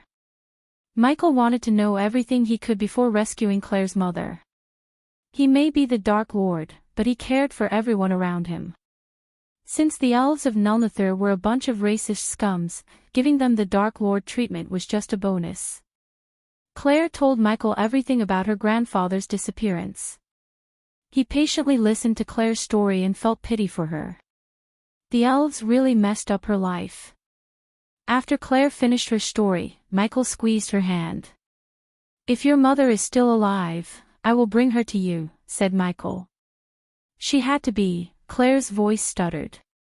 Michael did not want to make any false promises. There was a certain possibility that Claire's mother was dead. Even he wouldn't be able to bring the dead back to life. However, if she was alive, nothing could stop him from rescuing her and reuniting her with Claire.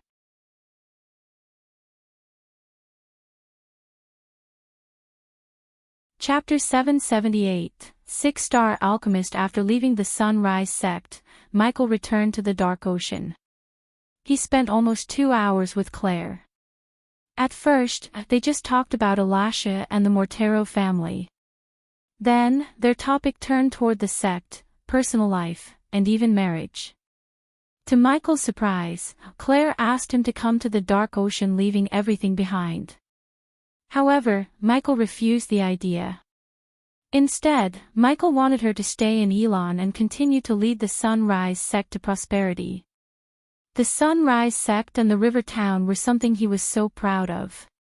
When the war with the 8 great clans and the Skyhall was over, he even planned to settle down in the river town.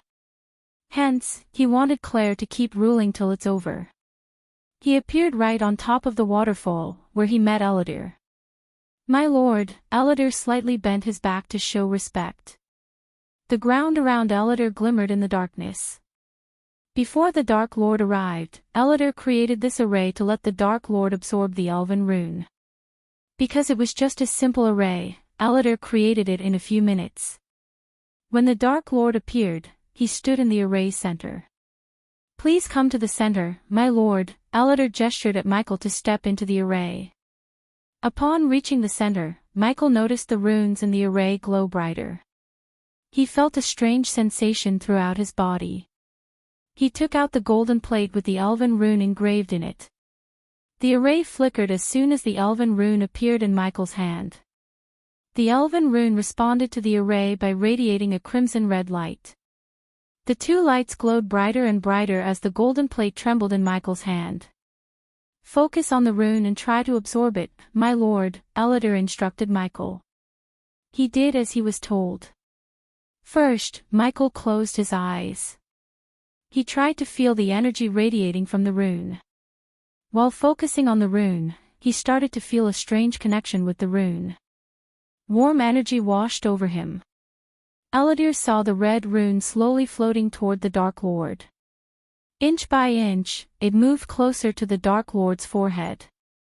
The rune disappeared into the Dark Lord's head a few seconds later. Michael felt a bolt of electricity running down his spine. The host has absorbed the elven rune. Fire mastery has increased by 10%. Current fire mastery is 40%. The host has fulfilled the requirements needed to become a 6-star alchemist. Does the host wish to upgrade to the 6-star alchemist level? Michael saw his vision being filled with system notifications. Finally, after such a long time, he was able to reach the 6-star alchemist level. Yes, Michael willed the system to upgrade his alchemy skill. As usual, he felt an acute pain in his brain. Fortunately, the pain only lasted for several seconds. Congratulations to the host for becoming the 6-star alchemist. The host can now refine pills and potions with 100% purity, said the system. The array around Michael slowly lost its glow. Michael raised his hand, conjuring his alchemy flames. Unlike before, purplish flames appeared above Michael's palm instead of emerald green flames. This flame burned hotter and brighter. Granted, it was nowhere close to the dark flames, but still, it was several times hotter and more powerful than the emerald green flames. "Now you are a 6-star alchemist, my lord," said Ellider. He couldn't help admiring the Dark Lord's talents. But Ellider never felt any jealousy. He knew there was a struggle and hard work behind everything the Dark Lord had. He spent a year pretending to be Elmer in the Genric family to get the Elven rune. Many with his power and resources wouldn't go through such a struggle. With a flick of his wrist, Michael took out several ingredients from the system store. Now that he had reached the 6-star alchemist level, Michael decided to brew a potion that had been in his mind for so long. Under Ellider's curious gaze, Michael tossed the ingredients into the purple flame. To brew the potion with 100% purity, Michael either needed a legendary cauldron or a 100% fire master. Since he had neither, he could only hope for 97% pure pills and potions. As far as Michael was concerned, buying a cauldron from the system was a waste of badass points. Instead, he opted to buy it locally. Gold coins were much cheaper and easier to get than the badass points. One by one, ingredients melted into globs of colorful essence. These beads of essence slowly merged, forming a murky brown glob. Soon, the purple flames faded away as the brown liquid flew into a glass vial. "What is it, my lord?" asked Eladir. The potion sparked in Michael's hands. Even standing a few meters away from the potions, Eladir was able to feel the energy radiation from the potion. His curiosity made him ask the Dark Lord without wasting a second. "You will see soon," said Michael without breaking the surprise. An hour later, Michael finally returned to his room. Nightmare and Vidora were nowhere to be found in his room. The two of them went flying around the mountain to pass the time. Cain did not like wasting his time flying around, but Sarba and Iag outvoted him. Since they weren't in the room, Michael hoped to have some alone time with Gaia. "Where is my gorgeous fiancée?" Michael entered the room with a grin on his face. But his smile froze when he saw Gaia sitting on their bed with hundreds of scrolls around her. Her hair was messy, and she was still in her black pajamas. She didn't even notice Michael entering the room. She just scratched the back of her head with the quill. "Okay, what is happening here?" asked Michael. He removed his armor and put it on the armor stand. He willed the system to equip the sweatpants and a black tank top. He slowly moved aside the scrolls and sat behind her.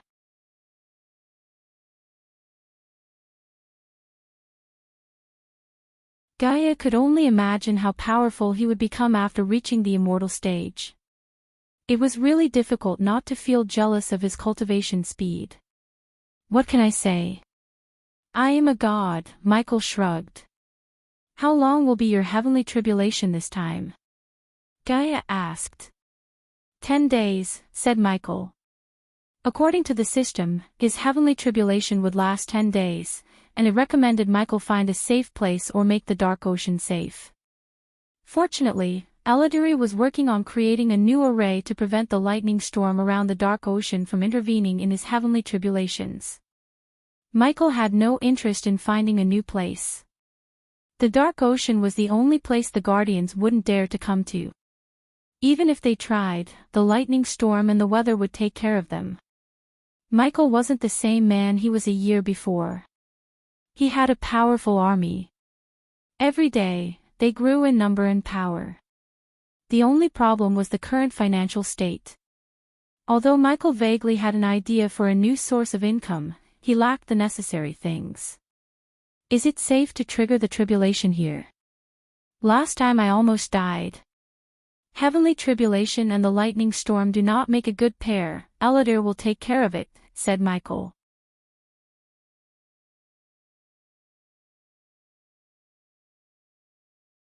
Chapter 779. The Dark Lord has triggered a tribulation again. A few days after Mutrad survived the slaughter and struck a deal with the Dark Lord, he was summoned by the Supreme Guardian. This was the first time Mutrad had stepped into the Winston Manor. The guards patrolling the premise looked proud and walked with their chests puffed up. Since Norvin accompanied Mutrad, the guards did not stop him. Mutrad descended to the ground. Noah is waiting in the garden. This way, Norvin gestured at Mutrad to follow him. Mutrad's heartbeat slowly rose. He was the Dark Lord's spy. So naturally, he felt an uneasiness in Noah's house. He hated being stuck between two gods. At least Noah was not as brutal and ruthless as the Dark Lord. Mutrad could still remember when Andreas revealed himself and told the entire world that Noah was the god of light. At that moment, Noah became the poster child for the fight against the Dark Lord. But the fear of the Dark Lord spread throughout the world like wildfire. The fear undermined Noah's rule and power. Moreover, Noah's feats were nowhere close to what the Dark Lord did. Mutrad slowly followed behind Norvin to the garden. They walked around the manor instead of through it. As he stepped into an elegant garden with a pond in the center, he noticed Noah's mother sitting on a bench and feeding the birds. "Mother," Norvin smiled when she turned her gaze toward them. "You are late," said Diana. "Sorry," Norvin scratched the back of his head. She looked at Mutrad. "Who is this?" It's a pleasure to meet you, Lady Diana. I am Mutrad. Mutrad slowly bowed. For a moment, Norvin could swear he saw a glimmer of anger within Diana's eyes. But soon, the anger faded away as she smiled. You must be the representative of House Halrid. Yes, Mutrad nodded. He felt something strange about this woman. She looked gentle, yet something about her bothered him. He shoved his doubts aside. After meeting the Dark Lord, he doubted everyone. Wait here. I'll go send Noah. Diana quickly left the garden. Since Mutrad was tasked to apprehend the Dark Lord, he made it into Harriet's hit list. Mutrad was still alive because she did not want more heat to fall on Michael. If she killed Mutrad, the sea folks would retaliate by sending their army to fight Michael. The last thing Diana wanted was more trouble for her son. After Diana left, Mutrad sat on the bench with Norvin. You all right? Asked Norvin. Mutrad was not a very talkative person. But he was unusually silent ever since he returned from the Fire Realm. Granted, he met the Dark Lord face to face and lived to tell the tales, yet Norvin couldn't help feeling amiss. Why wouldn't I be? You look worried. Is something bothering you? Mutrad rolled his eyes. He hated Norvin's concern. Unlike him, Norvin and Alicia escaped the Dark Lord using a teleportation scroll. They weren't there to see how the Dark Lord brutally slaughtered his men. Of course, something's bothering me. I just survived the Dark Lord. I was this close to dying, said Mutrad. About that, why didn't you use the teleportation scroll? You got one right. I wasn't lucky. After you teleported, the Dark Lord locked the space around us. I tried and failed, said Mutrad. It was a lie. He was petrified and failed to use the teleportation scroll. Ever since that day, Mutrad couldn't close his eyes. Because every time he did, he saw vividly how the Dark Lord slaughtered the men. To be honest, Mutrad wanted to return to his homeworld, leaving all this behind him. However, his elders ordered him not to. Hence, he had no choice but to remain in the land and spy for the Dark Lord. Otherwise, his homeland would become the next Ithilien. You are lucky. Suddenly, Mutrad heard Noah's voice. He turned around to see Noah walking toward them. To Mutrad's surprise, Alicia was standing beside Diana at the doorway. After what had happened in the Fire Realm, Mutrad thought Noah would kick out Alicia. Imagine his surprise when he heard Noah actually married her. Mutrad failed to figure out what Noah was thinking. Even Alicia's family exiled her from the family. One thing was sure, the Winstons were either stupid or prepared to face the Dark Lord's wrath. If Mutrad had to bet on someone between Noah and the Dark Lord, he would choose the Dark Lord without a second thought. However, Mutrad dared not to underestimate Noah. According to Mutrad's men, Noah often went on secret adventures, leaving his post. It meant one thing, he was looking for something. Mutrad knew it must be something worth sacrificing his cultivation. Noah could have reached the fusion stage by now, yet he chose not to. Everyone in the guild wondered why. If he was going to face the Dark Lord, Noah had a long way to go. When Noah appeared, Norvin transformed himself into his natural form and climbed onto Noah's shoulder. Noah sat beside Mutrad with a smile. You are here and not under 6 feet. It means you are lucky, Mutrad, said Noah. I don't feel lucky, said Mutrad. There must be a reason why Ghost left you alive. Noah had doubts about why Ghost chose to leave Mutrad alive instead of killing him. Knowing how Ghost loved to make connections, Noah suspected Mutrad of being his spy. Lately, he and his teacher had more disagreements. But on Mutrad's matter, they both agreed that the Dark Lord might have turned Mutrad. There was no other plausible way to explain why Ghost spared Mutrad. Where are you getting at, Noah? Mutrad creased his brows. Nowhere. Just needed to get your side of things before closing the file on the Fire Realm incident, said Noah. Mutrad was surprised and almost couldn't believe Noah. He expected Noah to investigate the matter further. Contrary to his expectation, Noah said he was about to close the file. Don't be surprised, as though Noah had read Mutrad's mind, he asked him not to be surprised. It was not my operation or guild's. It's a mess the Arctic Hall and Sky Hall need to clean. If it wasn't for Alicia's involvement, I wouldn't have bothered about all this, Noah sighed. I just need to know what happened after Alicia and Norvin left the hall. I heard Ghost teleported the cage before killing everyone, Mutrad nodded. Did the Sky Hall meet Alicia afterward? Mutrad asked Noah. Unfortunately, no. Even Noah was surprised that no one from the Sky Hall bothered to meet Alicia after what happened in the Fire Realm. According to Andreas, the Sky Hall may have lost its ways. But Noah couldn't understand what's more important than the Dark Lord. The longer they let the Dark Lord free, the stronger he would become. Any Alpha Guardian could have killed Ghost a year ago without breaking a sweat. But now, they were afraid of him. Almost everyone in the guild feared the Dark Lord. Noah wasn't surprised by their fear. He had done nothing to reassure them. Sadly, they would have to fear him long until he finds all the god-killing arrows. Until now, he managed to get 2 arrows. The Amazaroth founders went to great lengths to hide the arrows. Moreover, they forged replicas of the god-killing arrows to confuse the Dark Lord in case he searched for these arrows. Noah found 2 of these replicas.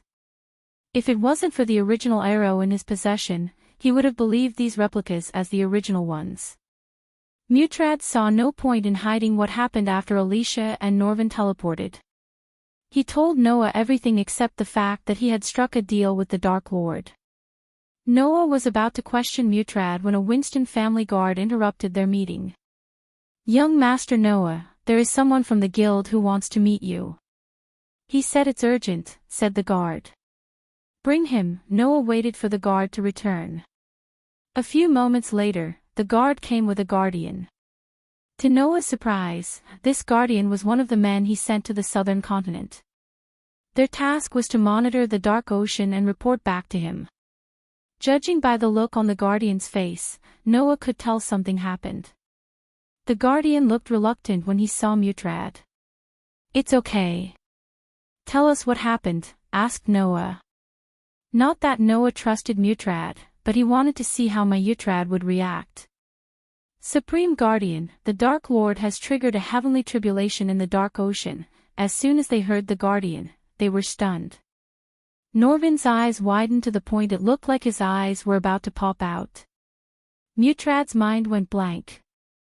Is it Ghost, or someone else triggered the heavenly tribulation? Asked Noah.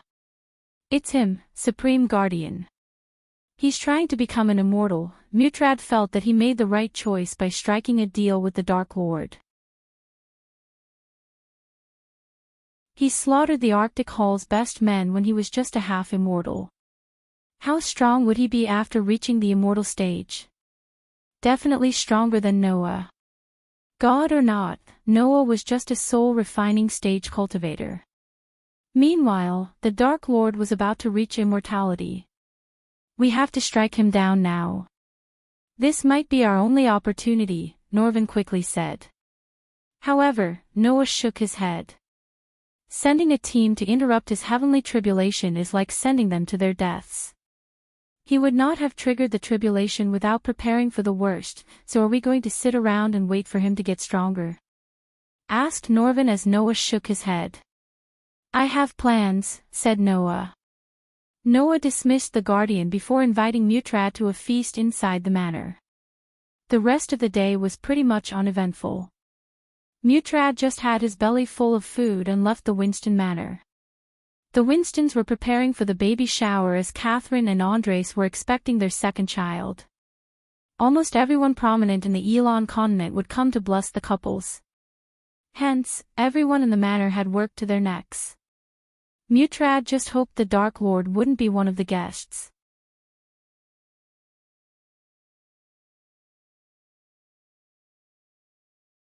Chapter 780, Second Armor Piece. On the sixth day of Michael's heavenly tribulation, Adelia was flying about an endless ocean alone. The horizon seemed to be stitched with a silver line. The sea beneath her murmured with hypnotic waves. The palpitating pulse of the sea was steady and peaceful.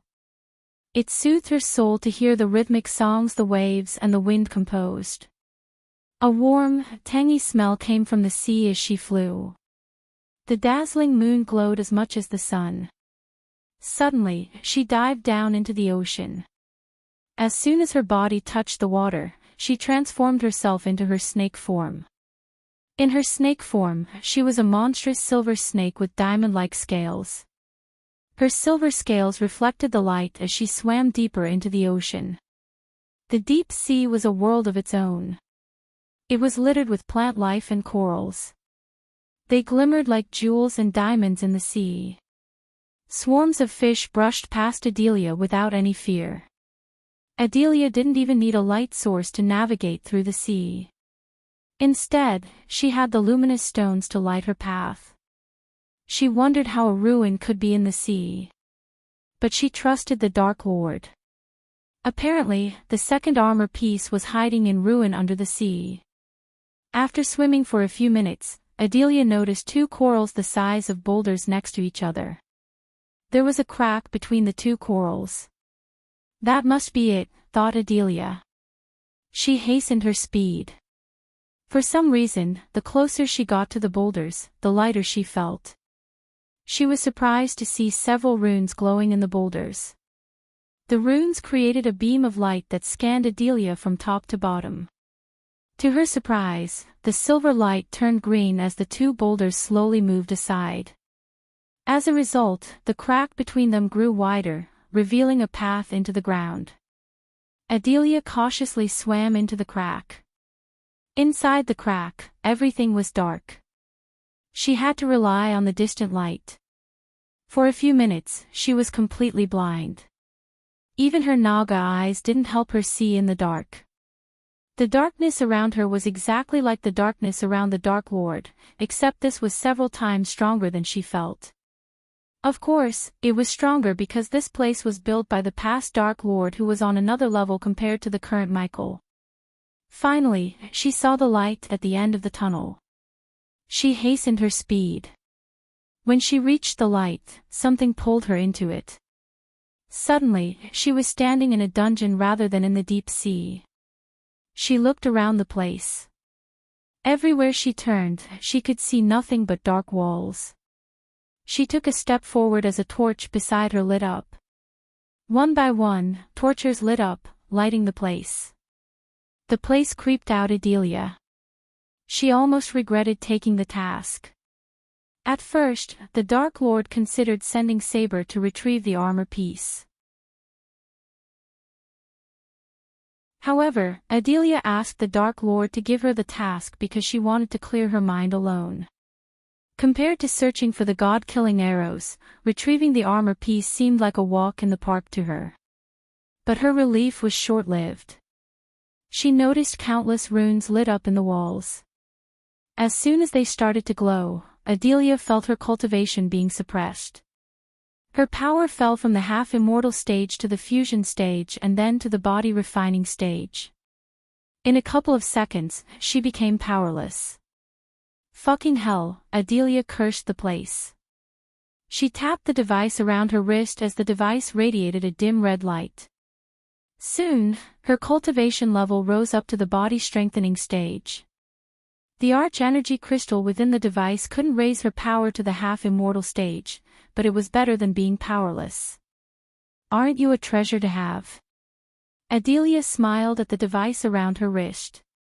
Despite its size and look, this device was the most powerful and valuable thing probably in the entire world.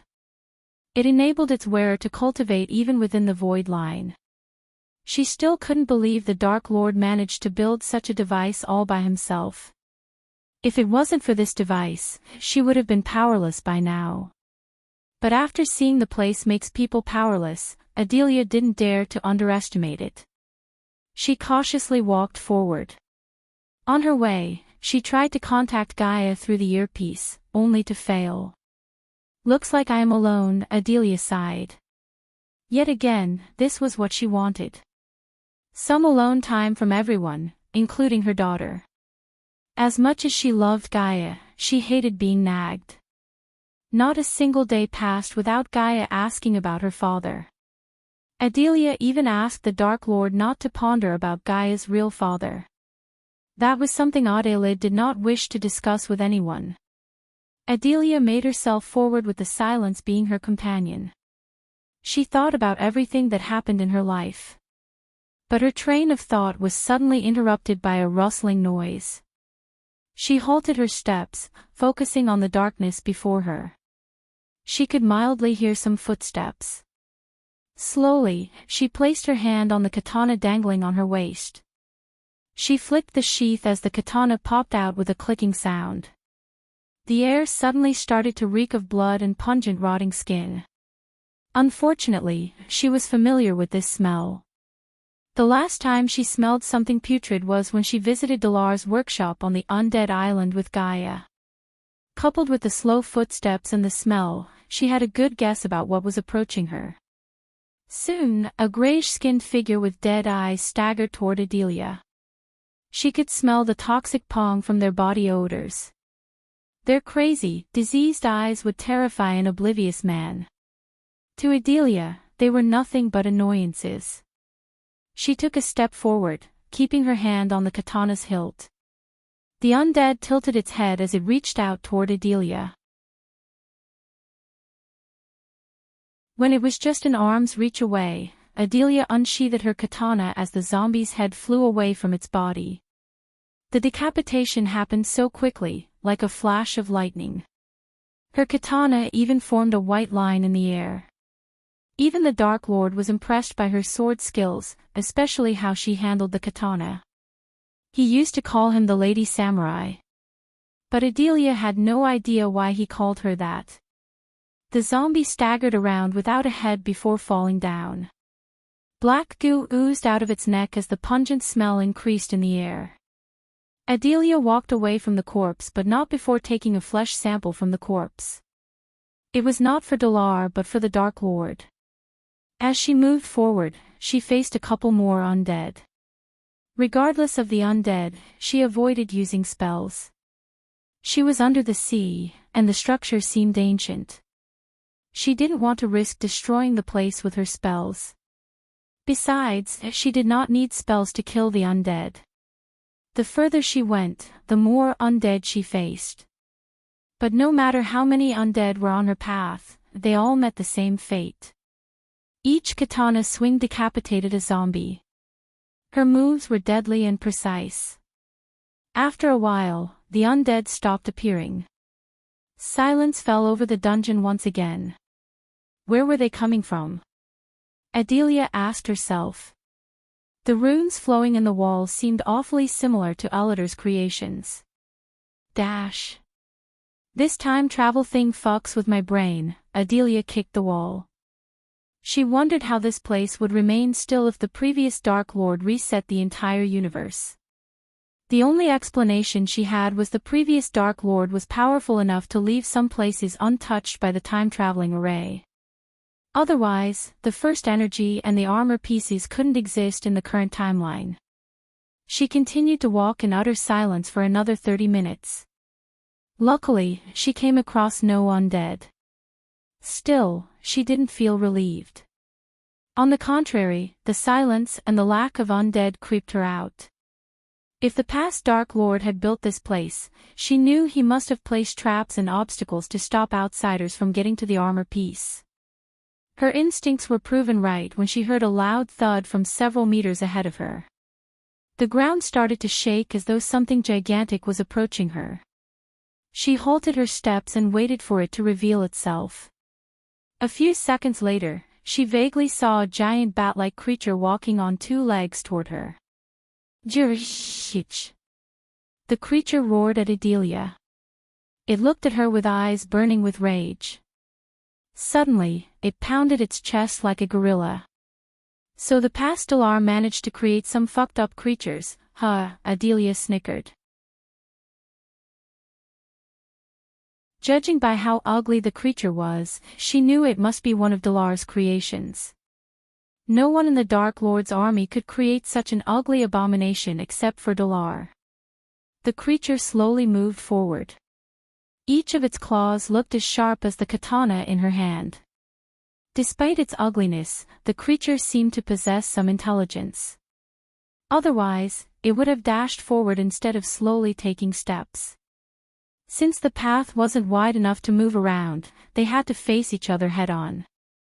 The creature growled as Adelia took a step forward. Adelia's grip around the hilt tightened. She looked ambler in front of the 8-foot monster before her. It waited for Adelia to make the first move. She didn't disappoint the creature as she dashed forward. At that moment, she had no idea this creature was one of the many obstacles created by the Dark Lord. To get the armor pieces, she had to overcome each and every obstacle.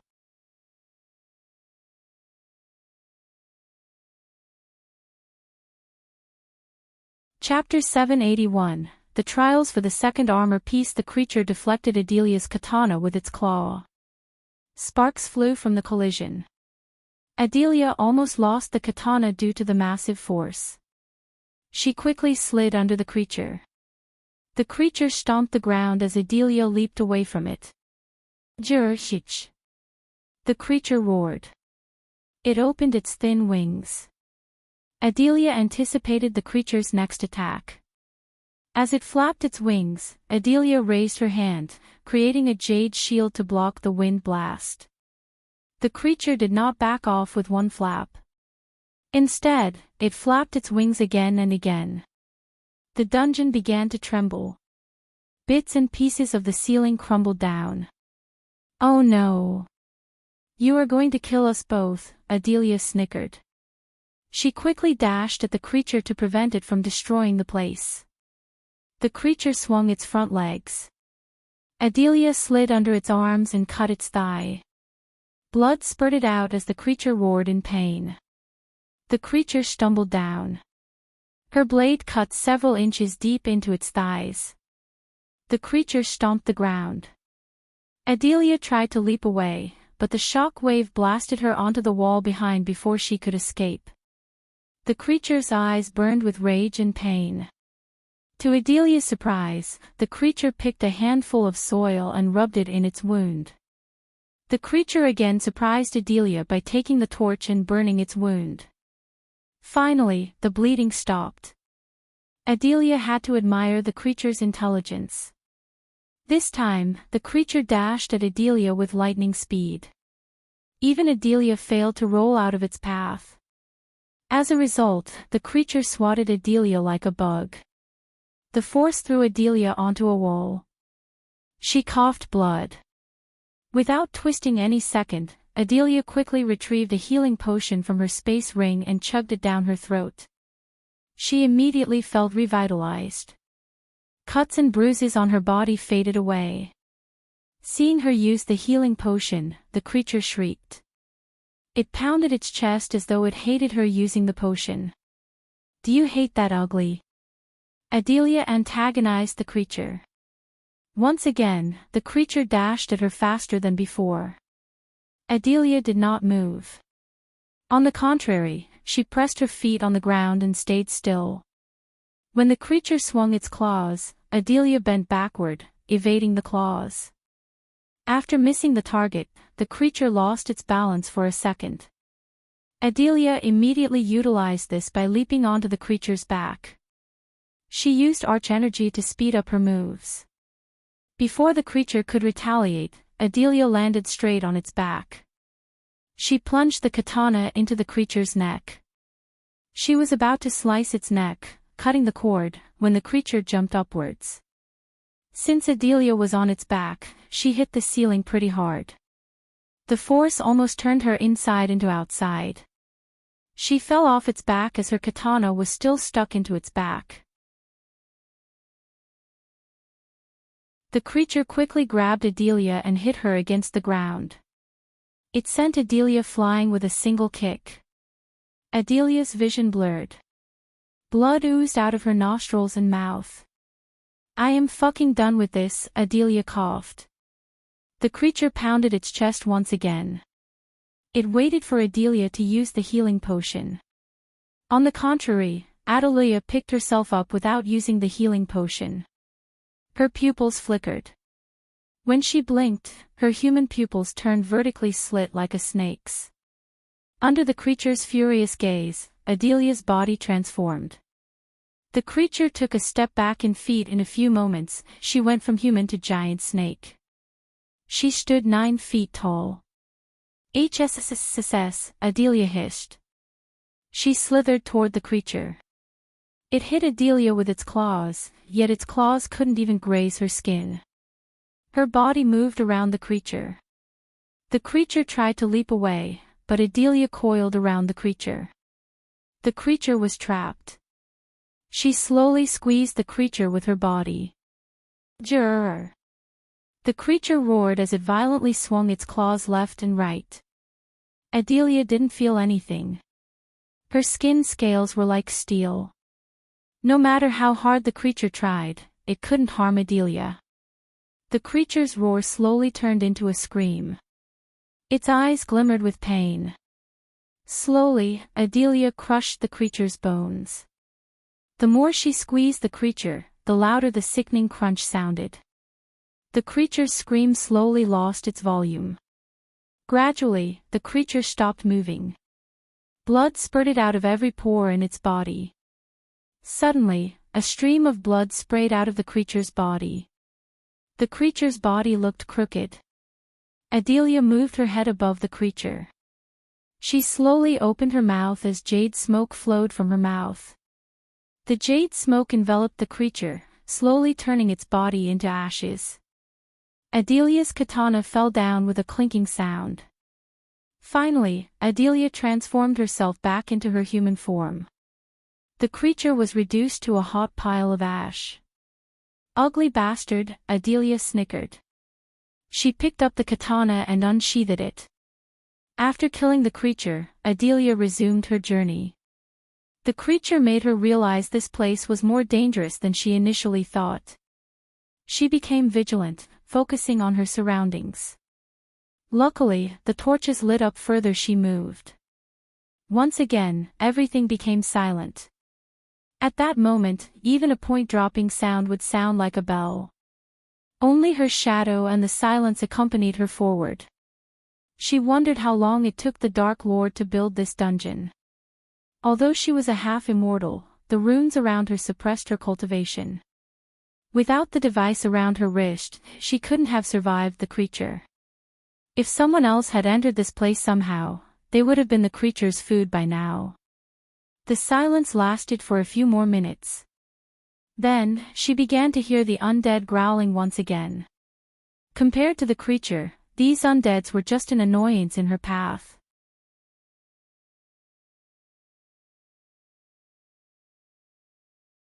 Unfortunately, the runes were still suppressing her cultivation. The creature scratched the ground with its front legs before running toward her. Since they were both at the same cultivation stage, it was a battle of strategy and technique instead of spells and energy. When the creature was just a meter away from Adelia, she stabbed it with her katana. Cling! The katana didn't even penetrate an inch. Instead, Adelia's hands went numb. She felt as though she had stabbed a boulder. The creature hit Adelia with its head and sent her flying. While she was in the air, the creature bit the katana. The creature spat the katana to the other side of the hole. Adelia growled. As she picked herself up, the creature roared. To her surprise, the roar turned into a peal of laughter. Adelia was stunned. She didn't expect the creature to laugh at her. Moreover, it was mocking laughter. She burned with rage being ridiculed by a creature such as this. "It's on," Adelia cracked her knuckles. Her eyes glimmered with rage. Without waiting for the creature to attack her, she dashed at it. She didn't retrieve any weapons from her space ring. Instead, she chose to fight with her bare hands.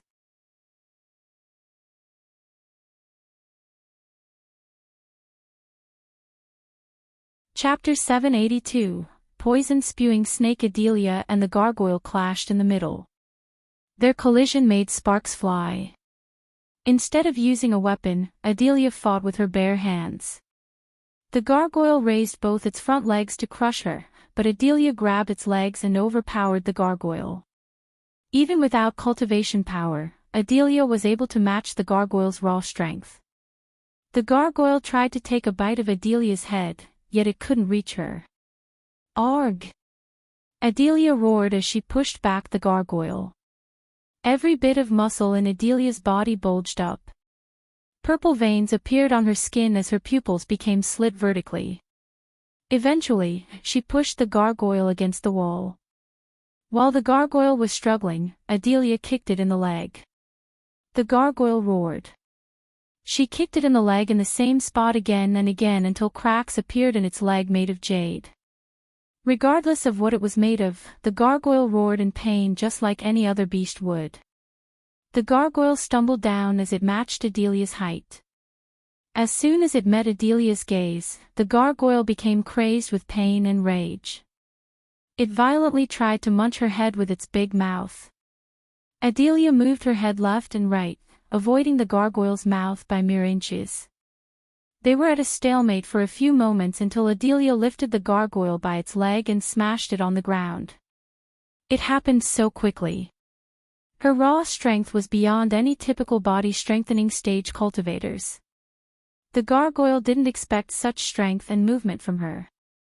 The ground cracked by the collision. Without giving the gargoyle any time to retaliate, Adelia sent it flying with a kick, just like how it kicked her earlier. She cracked her neck. The gargoyle struggled to get back to its feet. The crack in its leg grew wider when it stood up. Adelia locked her gaze with the golden key around its neck. As though the gargoyle realized her intention, it looked at the key for a moment. Adelia once again dashed at the gargoyle as it flapped its jade wings to leap into the air. Hovering in mid-air, the gargoyle opened its mouth. Several jade spikes shot out of its mouth. Adelia managed to roll out, evading the rain of spikes. "You got some tricks, huh?" Adelia snickered. With a single jump, she leaped into the air. In mid-air, she punched the gargoyle right in the face. When he first met the gargoyle's jade face, it sounded like an explosion went off. The gargoyle went crashing down. Before it could get back to its feet, Adelia shot toward the gargoyle. She landed on the gargoyle's head. "Jirhich!" The gargoyle roared. However, Adelia grabbed its jade wings and ripped them off with brute strength. She sat on top of the gargoyle, locking its head using her arms. She squeezed the gargoyle's neck as hard as she could. Cracks slowly formed around the gargoyle's neck.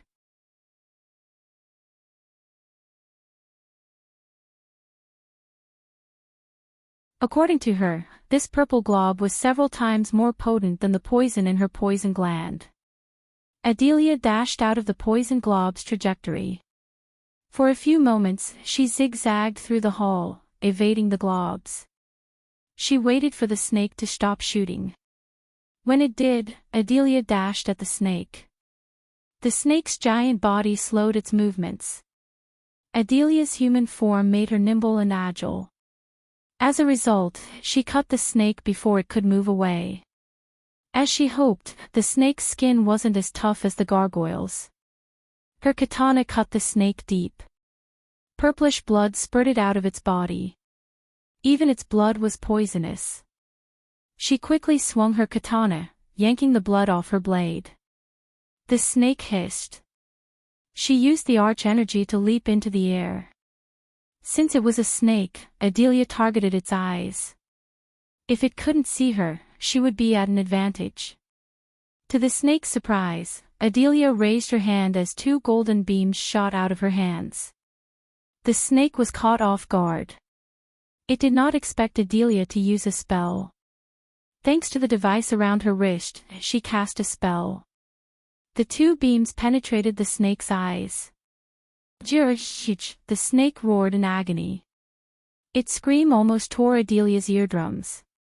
The snake's body violently twitched.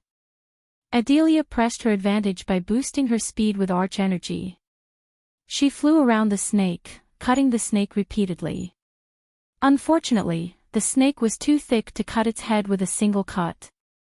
Hence, she had to cut around her neck again and again, one small cut at a time. Suddenly, the snake began to shoot a poisonous cloud.